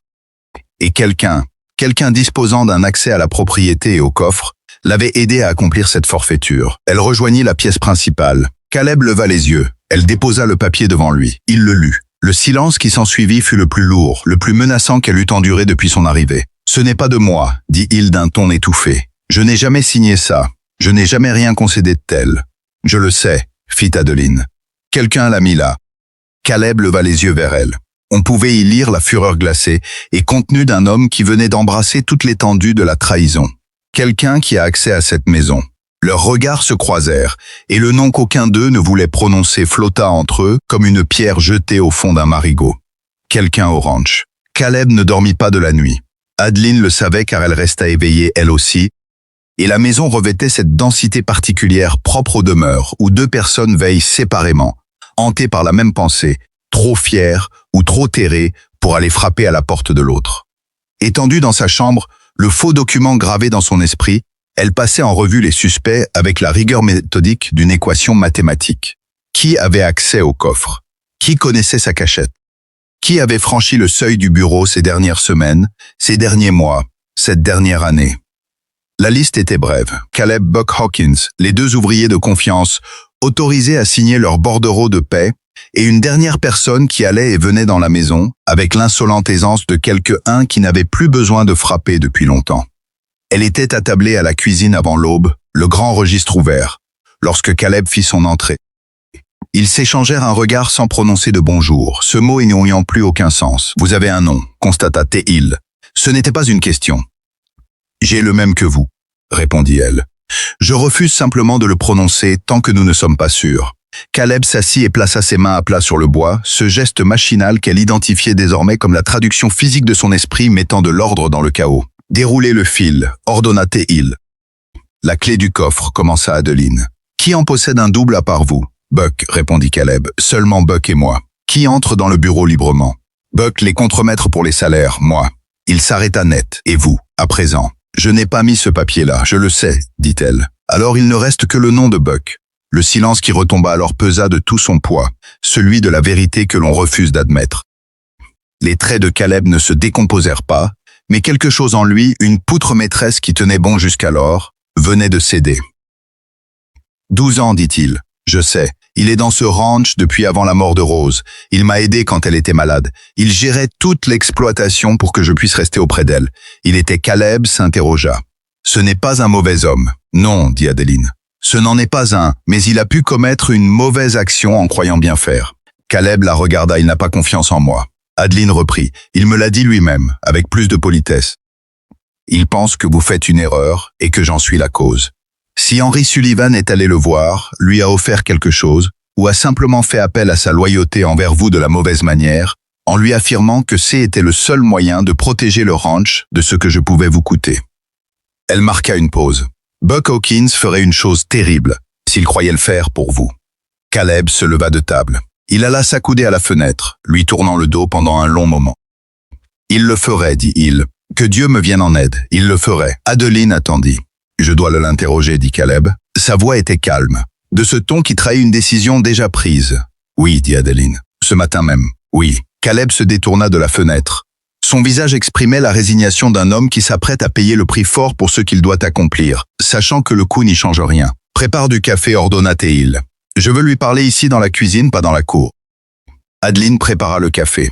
Buck Hawkins entra à 6h30. Comme chaque jour, accrocha son manteau au clou près de la porte, comme toujours, puis s'arrêta en apercevant les deux assis à table, sentant la lourdeur particulière de ce silence. C était un homme qui savait lire les situations depuis 53 ans. Il comprit celle-ci en 4 secondes environ. Il s'assit sans qu'on le lui demande. Caleb poussa le document falsifié sur la table. Buck le fixa longuement. Lorsqu'il releva les yeux, il avait le visage d'un homme pris la faute, mais non par un ennemi. Pire que cela, par quelqu'un qu'il aimait. Caleb dit d'une voix grave, « Dis-moi que je me trompe. Dis-moi que ce n'est pas toi qui as mis ça là. » La mâchoire de Buck se contracta. Ses mains à plat sur la table cherchaient désespérément un appui. « Il est venu me voir il y a 2 semaines. » Finit par lâcher Buck d'une voix rauque.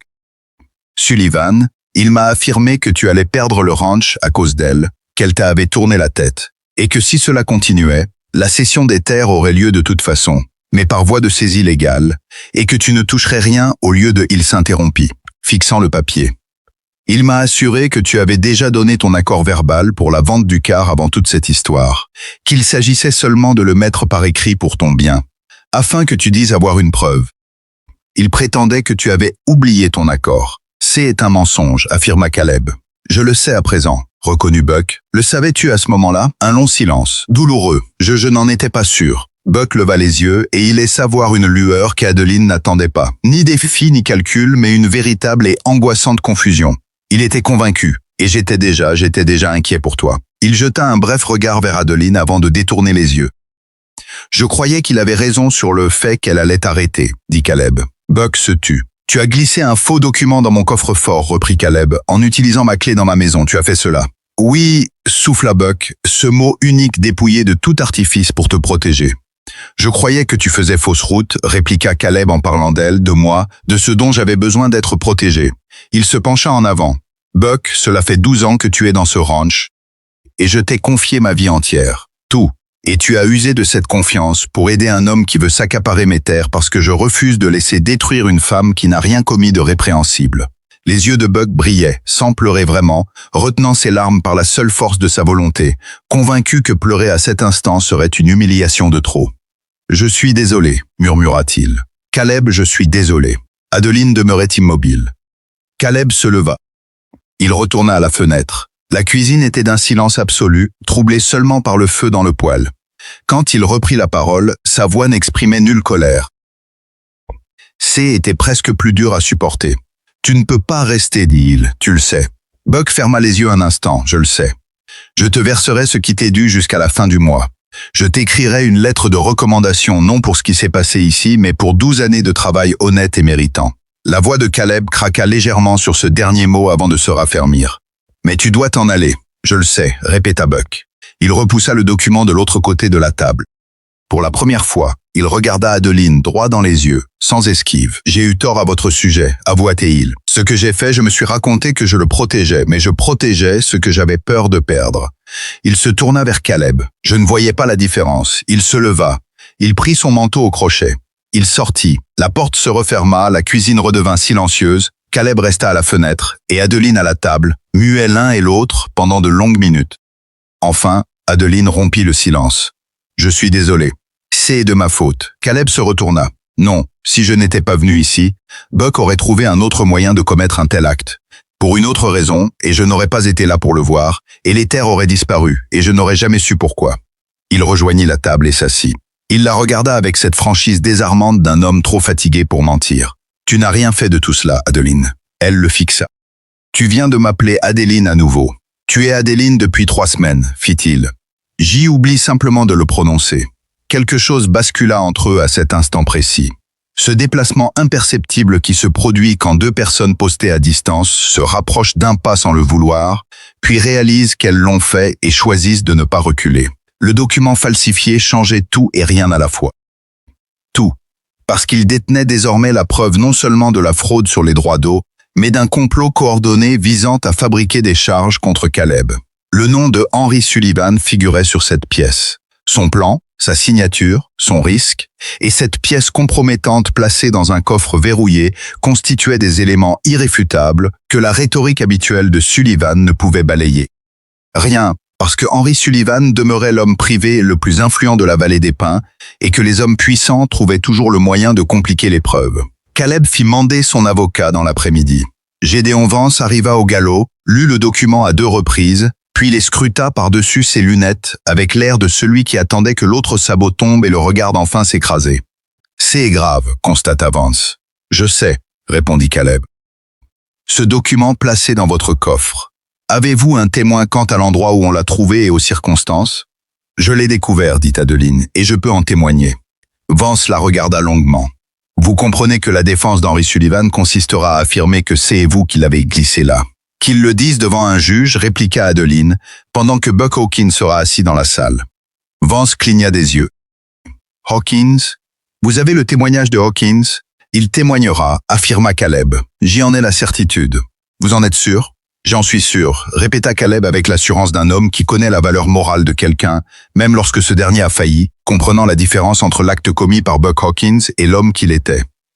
Vance posa le document. Il joignit les doigts. Très bien, voici ce que je peux faire. Je peux déposer une plainte conjointe auprès du bureau territorial pour fraude complot, en vue de vol de terre. Je peux demander une injonction d'urgence contre la revendication des droits d'eau en attendant l'enquête. Et je puis exiger une audience formelle devant le juge de circuit attendu dans notre district dont il consulta sa mémoire. 6 semaines. 6 semaines, répéta Caleb. Henry tentera de transjudicier avant l'audience, prophétisa Vance. Lorsqu'il mesurera l'ampleur de ce que vous possédez contre lui, il refusera que cette affaire soit déballée en public devant un juge. Je ne veux pas transiger, rétorqua Caleb. Vance le scruta avec attention. Vous comprenez qu'une audience implique des débats publics. Tout sera étalé au grand jour.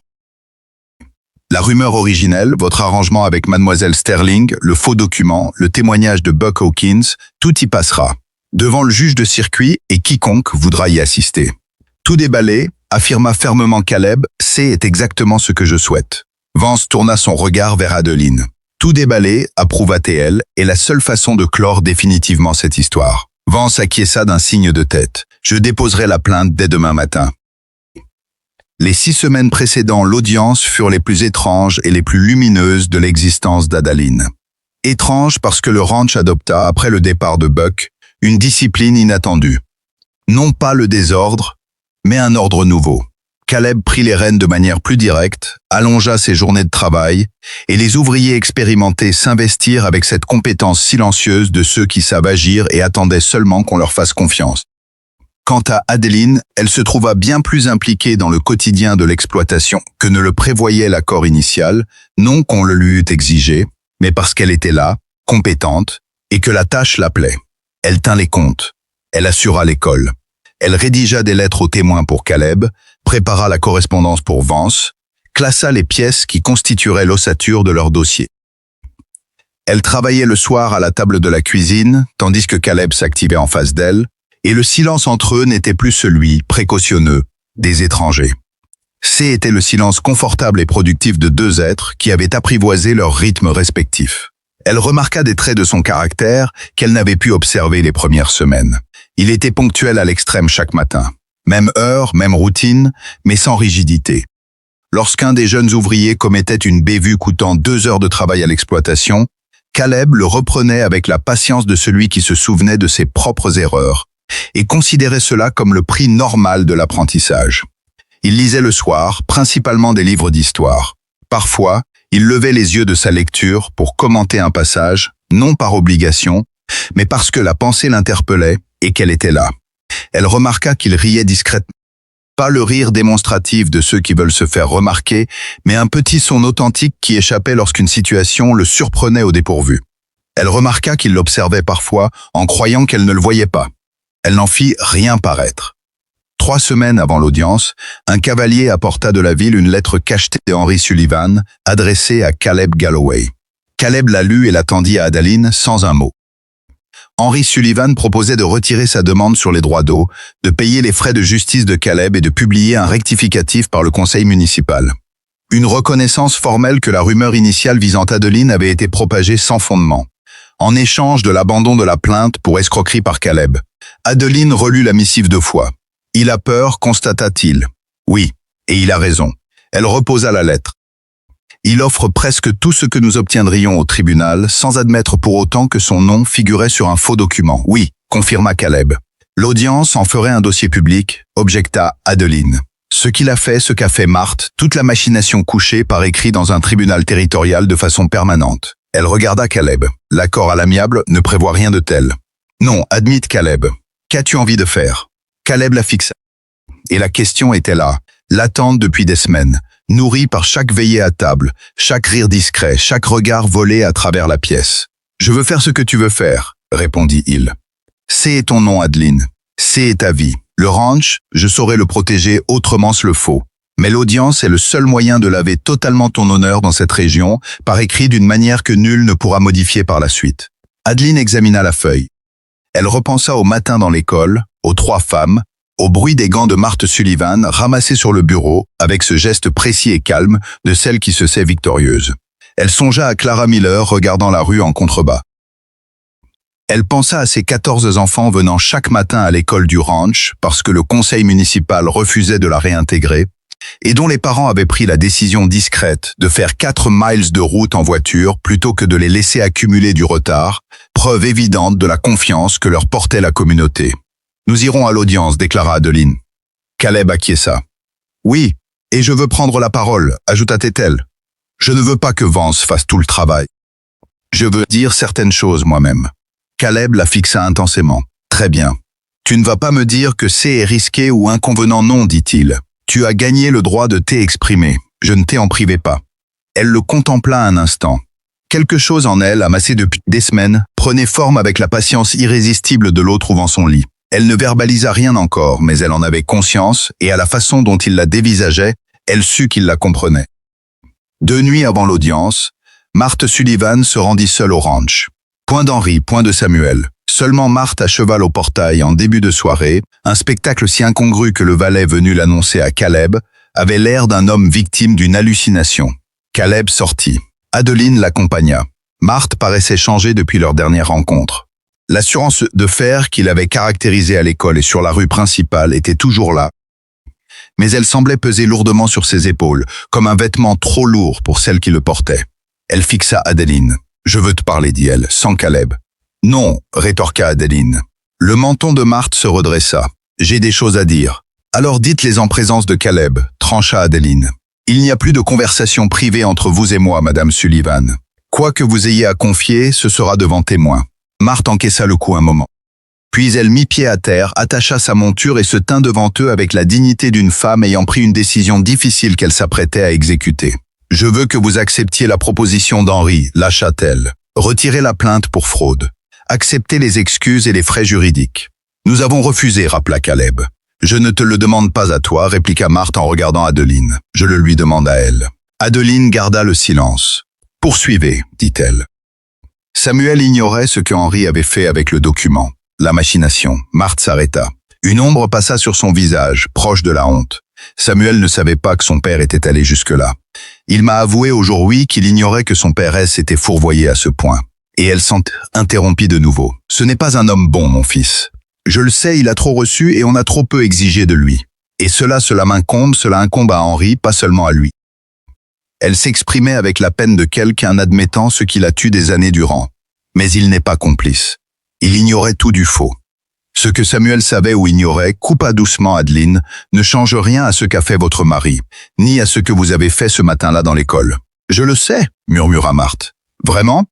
Adeline planta son regard dans le sien. « Vous êtes entré dans mon lieu de travail avec 2 témoins pour me signifier mon renvoi. Vous avez usé de la position de votre mari au conseil scolaire pour m'écarter avant même que je puisse me défendre. Vous m'avez regardé sur cette rue sans prononcer un mot. Sa voix était ferme. Elle n'avait rien répété. Cela venait d'un endroit bien plus profond que la simple mise en scène. Vous n'avez pas colporté de rumeurs par souci de moralité ou pour les enfants. Vous l'avez fait parce que votre fils était embarrassé et que vous avez décrété que ma vie était un tribut acceptable. » Marthe ne dit mot. « Alors, lorsque vous venez ici me conter l'ignorance de Samuel, reprit Adeline, sachez que je n'y suis point sensible. Je ne suis guère ému à l'idée qu'un membre de votre famille ait été un tantinet moins prémédité dans sa cruauté que les autres. » La gorge de Marthe se noua. « Que voulez-vous donc ?» demanda-t-elle, dépouillée de son habituelle armure, directe et crue. « Qu'est-ce qui pourrait réparer la vérité ?» asséna Adeline. « devant un juge, par écrit et pour toujours. Cela anéantira Henri, prévint Marthe. C'est possible, répondit Adeline. Et ce que vous avez fait a anéanti ma vie en un après-midi. Elle considéra cette femme sans haine ni pitié, mais avec une lucidité plus durable que l'un ou l'autre sentiment. Madame Sullivan, je ne souhaite pas le malheur des vôtres. Je ne désire ni que Henri aille en prison, ni que Samuel soit ruiné, ni que vous soyez humilié au-delà du raisonnable. Mais je ne troquerai point mon honneur rétabli contre votre confort passager. J'ai passé ma vie à être celle qu'on balaye lorsqu'elle devient gênante. Je ne bougerai pas. La cour était plongée dans le silence. Marthe Sullivan observa longuement Adeline Sterling. Puis elle accomplit un geste que ni Adeline ni Caleb n'auraient pu prédire. « Je témoignerai », annonça-t-elle. Adeline la fixa, stupéfaite. « Je témoignerai à l'audience de ce que j'ai commis, des raisons, et du fait que vous n'aviez rien fait de répréhensible, ce que je savais dès le début. » Elle prononça ces mots avec le courage lourd et nécessaire d'une femme se déleste d'un fardeau trop longtemps porté. Je ne puis faire disparaître le document d'Henri. Je ne puis défaire ce qui a été déposé, mais je puis dire la vérité sur ma part de responsabilité. Caleb, à côté d'Adeline, s'était figé. Adeline observait Marthe Sullivan. Elle regardait celle qui avait investi son école pour démolir son existence, avec la froide précision de qui confond rectitude et rigueur. Elle regardait celle qui offrait à présent de se lever devant un juge de circuit et de déclarer « J'ai eu tort et je savais que j'avais tort ». « Pourquoi ?» demanda Adeline.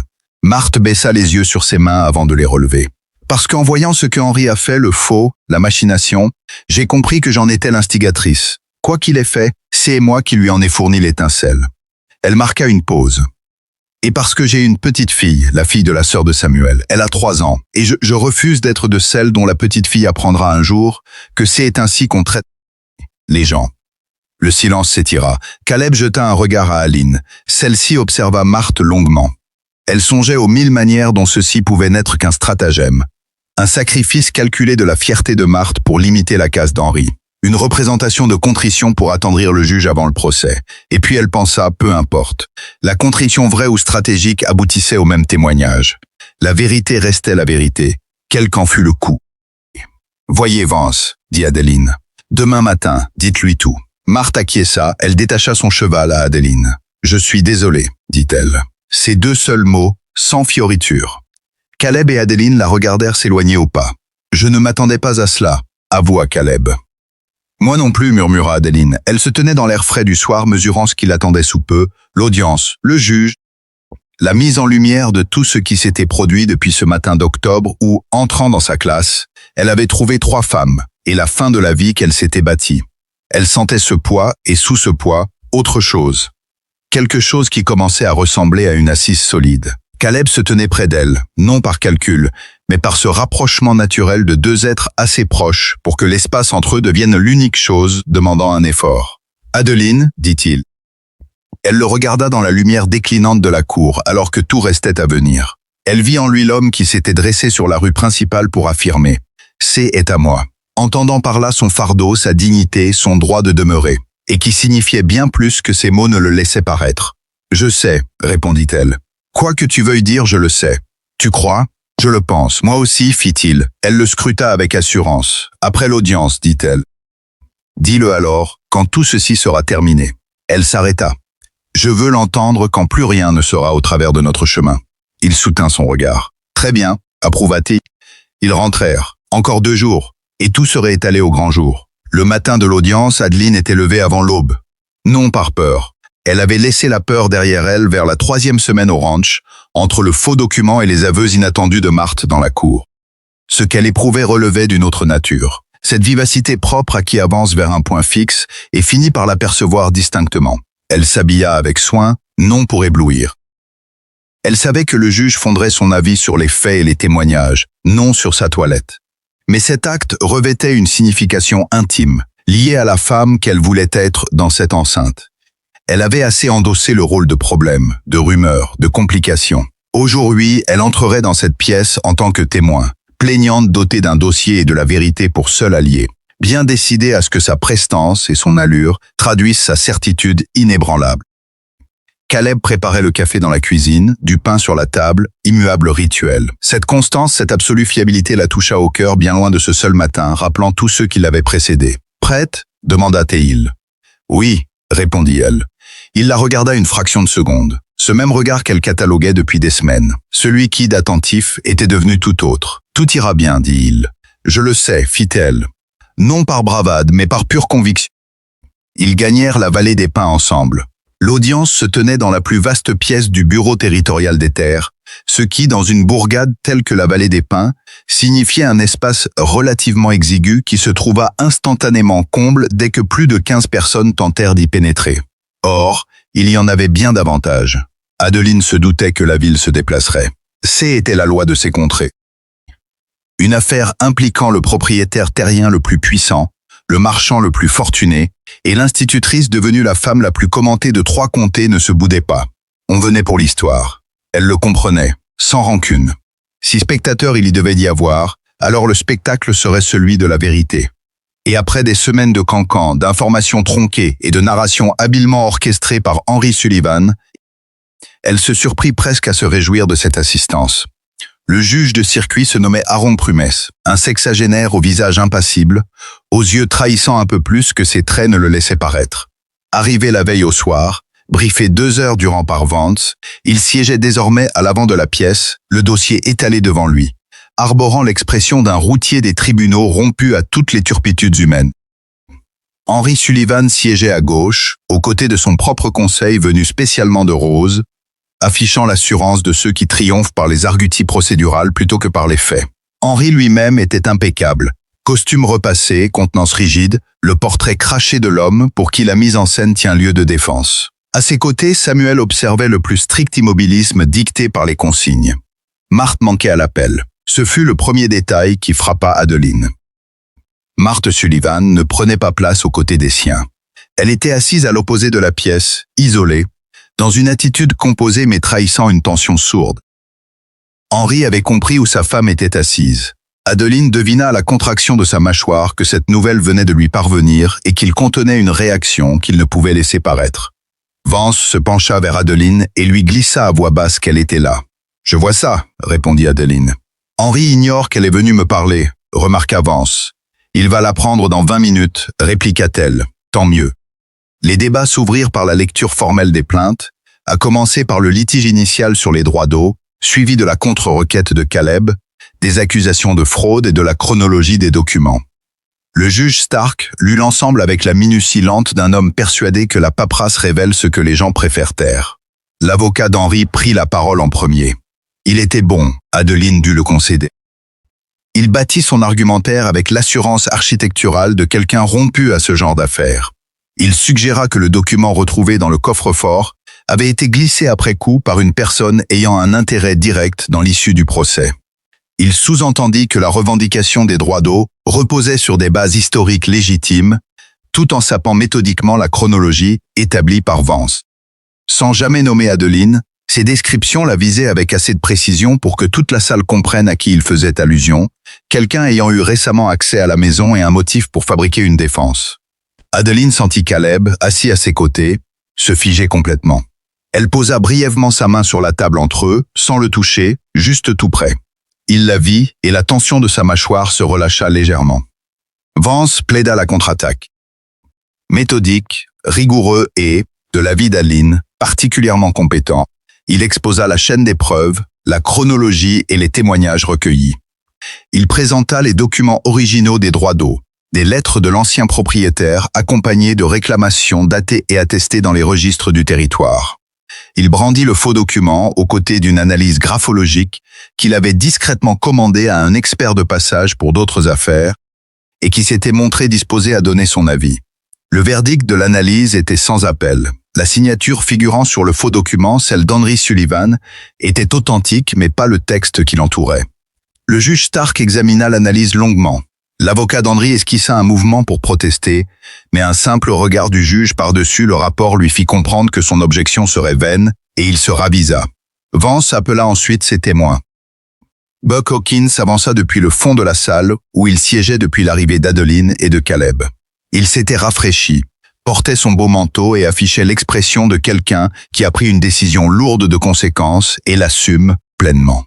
S'asseyant en face du juge Stark, il dit la vérité, toute la vérité. Il raconta comment Henry Sullivan l'avait abordé, ce qu'Henry lui avait demandé. ce qu'il avait fait lui-même et ce qu'il n'avait compris qu'après coup de sa propre participation, sans chercher à minimiser ni à esquiver. Il déclara avoir placé le document dans le coffre-fort en utilisant une clé qui lui avait été confiée, guidé par la conviction de protéger le ranch avant de réaliser la nature réelle de ses actes. Adeline observa le visage d'Henry Sullivan pendant le témoignage de Buck. Sa carapace de façade commençait à se fissurer. Pas de manière ostentatoire pour le commun des mortels, mais après 24 ans passés à décoder les visages, ceux des enfants effrayés qui se cachent, des femmes en colère qui dissimulent leur rage ou des hommes coupables qui se défendent, Adeline repéra la cassure. Elle vit le moment exact où Henry Sullivan réalisa que cette journée tournait au désastre. Puis Vance appela Marthe Sullivan. L'atmosphère de la pièce changea du tout au tout. Adeline perçut le sursaut collectif quand Marthe se leva du fond de la salle, marcha vers l'avant, s'installa sur la chaise des témoins sans accorder un seul regard à son époux de tout le trajet. Henry murmura un mot à son avocat d'une voix inaudible. L'avocat posa une main sur son bras qu'Henry repoussa d'un geste sec. Le juge Stark fixa Marthe. « Madame Sullivan, vous n'êtes pas tenue de témoigner, lui rappela-t-il. « Je le sais, répondit Marthe, et je choisis de... » Elle raconta les faits sans emphase. Cette absence de théâtrisme rendait son récit plus percutant encore. Elle expliqua avoir inventé la rumeur pour punir Adeline d'avoir éconduit Samuel. Elle reconnut avoir orchestré la matinée à l'école et s'être servie de la position d'Henry au conseil d'administration pour évincer Adeline avant qu'elle ne puisse se défendre. Elle admit avoir su dès le début que la calomnie était totalement infondée. « Mademoiselle Sterling n'a rien fait de mal », conclut-elle. « J'ai agi par rancœur et par pouvoir. C'est la stricte vérité. » Un silence de mort régnait dans la pièce. Samuel Sullivan, assis à côté de son père, fixait le sol. Henry regardait son épouse avec un mélange de sentiments qu'Adeline ne parvint pas à cerner. La colère y figurait, certes, mais mêlée à quelque chose de plus complexe, le regard d'un homme découvrant chez une personne qu'il croyait connaître une facette insoupçonnée.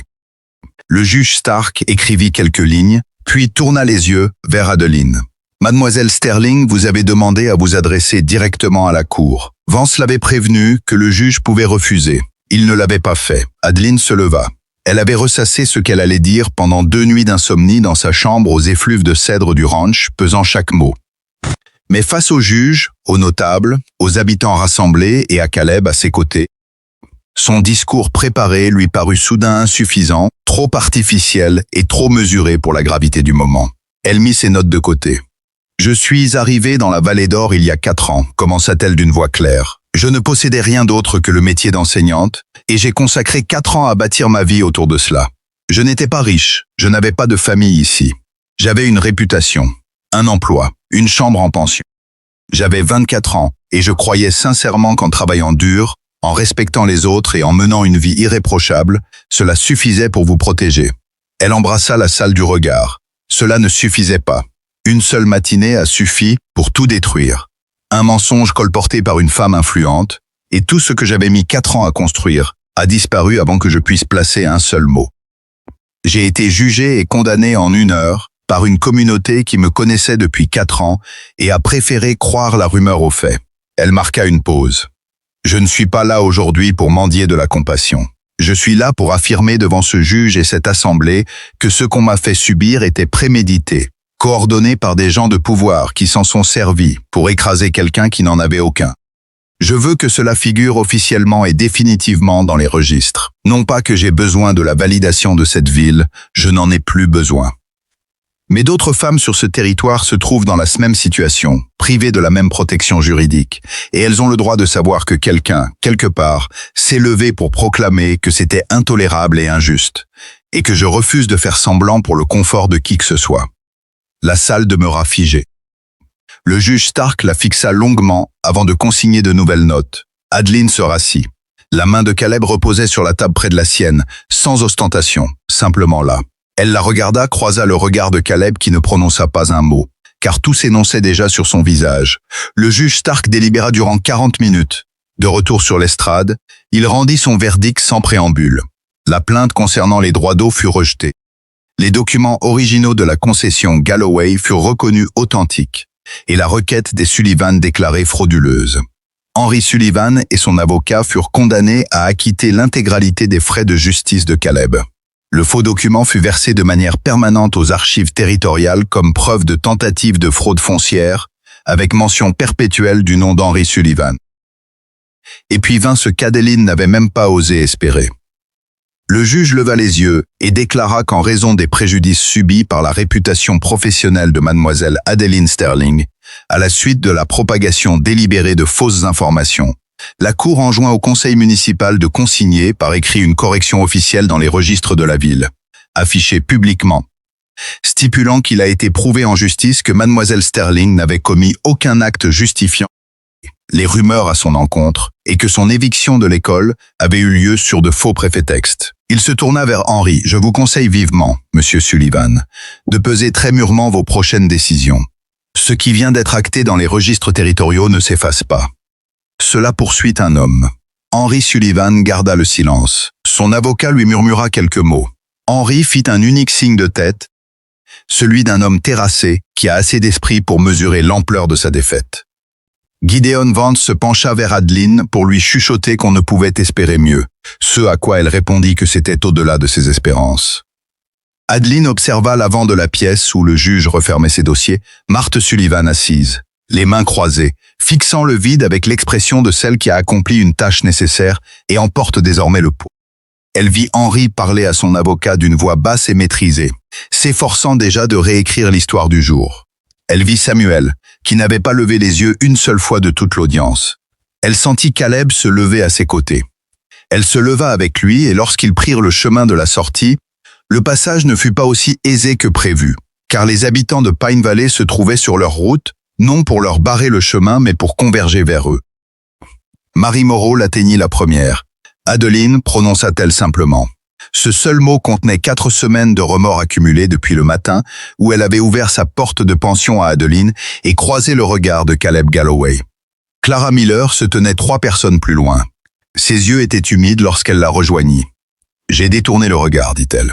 Ce matin-là dans la rue, je n'ai aucune excuse. » Adeline la fixa, cette amie qui avait baissé les yeux pendant qu'on la détruisait publiquement, incarnant la lâcheté ordinaire sous pression sociale, et qui vivait depuis un mois avec ce poids. « Je sais pourquoi tu l'as fait, dit Adeline. Ça n'excuse rien. Je sais que ça n'excuse rien. Mais tu es là maintenant. » Clara cacha son visage dans ses mains un instant, puis redressa la tête. « Le conseil scolaire s'est réuni hier, après le dépôt de la contre-requête de Vance, reprit-elle. Mon mari siège au conseil. Ils ont voté. » Adeline resta silencieuse. « L'école du village, » insista Clara.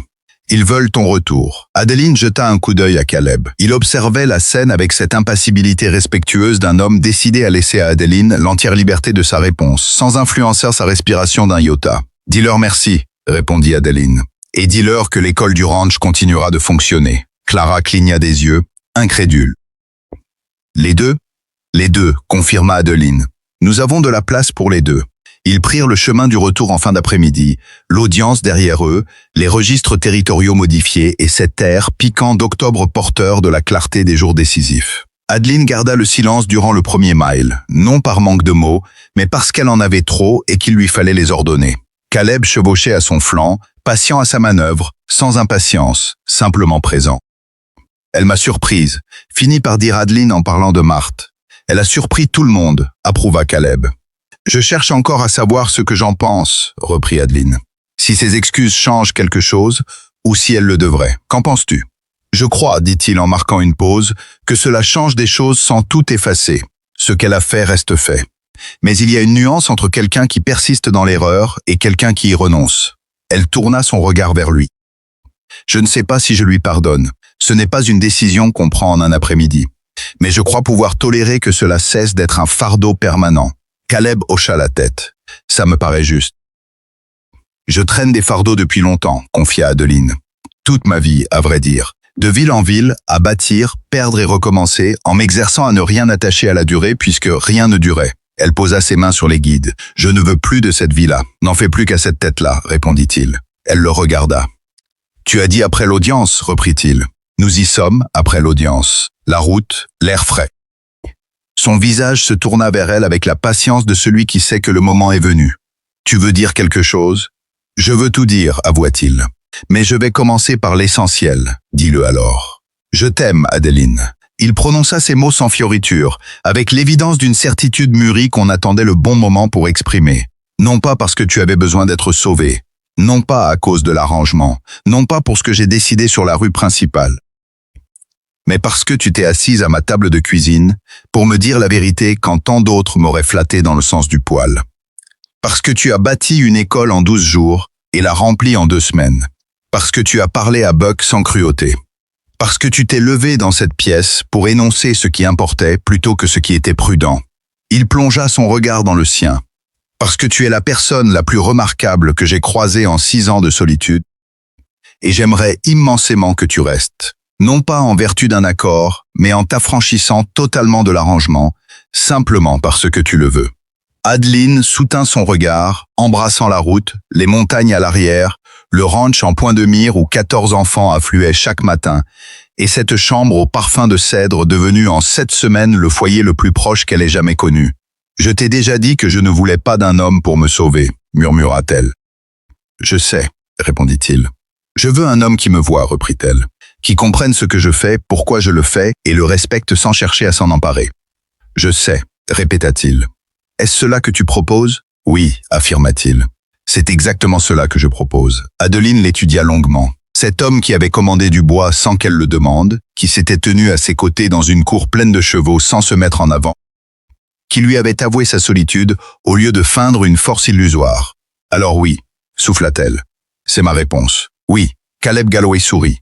Pas ce sourire discret et retenu qu'elle avait répertorié au fil des semaines, mais un vrai sourire. Celui qui illuminait son visage et le faisait paraître plus jeune, tel un homme qui vient de déposer un fardeau écrasant. Il parcourt le reste du chemin dans un silence apaisé. Le mariage eut lieu 4 semaines plus tard. Une cérémonie intime. Les mains du ranch, Esther Moreau, Gideon Vance et les familles de quelques écoliers. Des gens qui avaient gagné le droit d'être là non par leur statut social, mais par leurs actes au moment crucial. Point de faste excessif, ce que ni l'un ni l'autre ne souhaitaient. Tous deux avaient trop côtoyé les apparences trompeuses pour éprouver le besoin de jouer la comédie du bonheur. Ils voulaient l'essentiel. Le pasteur itinérant prononça un office de 10 minutes. Adeline et Caleb échangèrent leurs vœux, et lorsqu'ils se retrouvèrent dans la pièce principale entourée des êtres chers, Adeline n'éprouva pas le soulagement escompté, ni l'aboutissement d'un plan, mais une simplicité nouvelle. Elle avait atteint sa destination, non un lieu géographique, mais une vie, celle vers laquelle elle marchait à tâtons à travers chaque pièce provisoire, chaque réputation à reconstruire et chaque matin où il avait fallu se redresser. Elle avait cette forme, ces gens, cet homme. Esther Moreau lui serra la main en avouant qu'elle aurait dû faire davantage ce fameux matin. « Tu m'as ouvert ta porte, c'était suffisant », rétorqua Adeline. Clara Miller apporta des victuailles et s'attarda tard. À la fin de la soirée, elle parvint même à faire rire Buck Hawkins, convié par Caleb parce qu'une erreur de parcours ne condamne pas un homme pour toujours, à propos d'une plaisanterie qu'Adeline n'avait pu saisir de l'autre côté de la pièce. Buck croisa son regard et lui fit un signe de tête qu'elle lui rendit. C'était assez. Le temps s'écoula. Les registres territoriaux demeurèrent en l'état. La rectification officielle fut affichée à l'hôtel de ville de Pine Valley, offerte au regard pour des décennies, immortalisant le nom d'Adaline Sterling associé au mot innocente, de façon pérenne et indépendante du bon vouloir d'autrui. Henry Sullivan ne recouvrit jamais totalement son aura intouchable d'autrefois. Le poids des archives le plus suivi comme Stark l'avait prédit. 2 de ses 3 sièges au conseil lui furent retirés discrètement. Le bureau des Terres de Rose se montra moins empressé envers lui. Sans être ruiné, il s'était trouvé amoindri de cette disgrâce propre aux hommes publiquement démasqués. Certaines chutes sont irrémédiables, et celle d'Henry Sullivan en faisait partie. Quant à Marthe, Adeline apprit par les canaux habituels des rumeurs du comté qu'elle avait repris le chemin des réunions féminines de l'église après 2 mois d'absence. Elle siégeait au fond, silencieuse. Elle avait adressé à Adeline une lettre de 2 paragraphes, formelle et sans apitoiement, 6 semaines après l'audience. Adeline l'avait glissée dans le tiroir avec la photo de sa mère, sans y répondre mais sans la jeter non plus. Cela lui semblait la réaction la plus honnête. Samuel Sullivan quitta la vallée cet hiver-là, sans tambour ni trompette. Un jour, son nom cessa d'alimenter les conversations pour basculer au passé. Adeline ne chercha pas à savoir où il était parti. L'école du ranch compta 22 élèves au printemps suivant. Le conseil scolaire de la ville envoya en janvier une lettre formelle proposant à Adeline de réintégrer son poste avec un rappel de salaire pour les mois d'absence. Elle répondit qu'elle acceptait le rappel en saluant la correction apportée au registre, mais que la question de son retour en ville serait examinée en temps voulu et selon ses propres conditions. Elle n'avait toujours pas franchi le pas au printemps venu. L'école du ranch s'agrandissait d'une seconde salle pour ses 22 enfants. Elle ne chômait pas. Par une matinée d'avril, 11 mois après ce mois d'octobre fondateur, Adeline observait Arthur Fletcher achever un problème de mathématiques complexe qu'elle n'osait espérer le voir maîtriser si vite. Il avait réussi avec 6 minutes d'avance, la regardant avec la fierté de l'enfant qui découvre qu'un talent acquis lui appartiendra pour de bon. Elle devina la présence de Caleb avant même de le voir, à cette vibration particulière de l'air sur le seuil qu'elle avait apprise, comme les bruits familiers d'une maison. Elle pivota. Il s'appuyait contre l'embrasure, baigné par la lumière matinale, l'empreinte du travail déjà visible dans la carrure, la contemplant de ce regard qu'elle avait répertorié, nommé et gardé, et qui, après 11 mois, exerçait toujours le même sortilège sur elle. « Bonjour », lança-t-il. « Tu es matinale », fit-elle remarquer. « Je le suis toujours », répliqua-t-il. « C'est juste que tu es déjà absorbée ici. » Les enfants les épiaient avec la discrétion toute relative d'élèves se croyant subtils. « Je serai dehors dans 1 heure, lui promit Adeline. « Je serai au bureau, j'ai les contrats de printemps à éplucher, répondit-il. « Je m'en chargerai, dit-elle. Il esquissa son vrai sourire, celui qui transformait ses traits. « Je n'en doute pas, lâcha-t-il avant de s'éloigner. Arthur Fletcher reprit d'un ton très sérieux. « Maîtresse Galloway, vous m'écoutez ?»« Je t'écoute, Arthur, montre-moi la suite. » Elle se pencha à ses côtés pour résoudre l'exercice suivant, se disant que c'était cela, la vie. Non pas celle qu'on aurait pu planifier ce fameux matin d'octobre, mais celle-là, précisément. Et cette vérité intangible selon laquelle la valeur d'une personne ne dépend ni d'une rumeur, ni des années d'adversité, ni des chambres de passage. Cette vérité avait sagement attendu que la réalité se mette à sa hauteur. Adeline Sterling Galloway l'avait fait advenir, de ses propres pieds, à son rythme, avec son nom intact et souverain. C'était le viatique que personne ne pourrait plus jamais lui arracher, ni les calomnies, ni les calculs des puissants, ni les silences ou les lâchetés d'une communauté. Elle avait bâti un édifice solide, et cette fois, elle comptait bien y demeurer.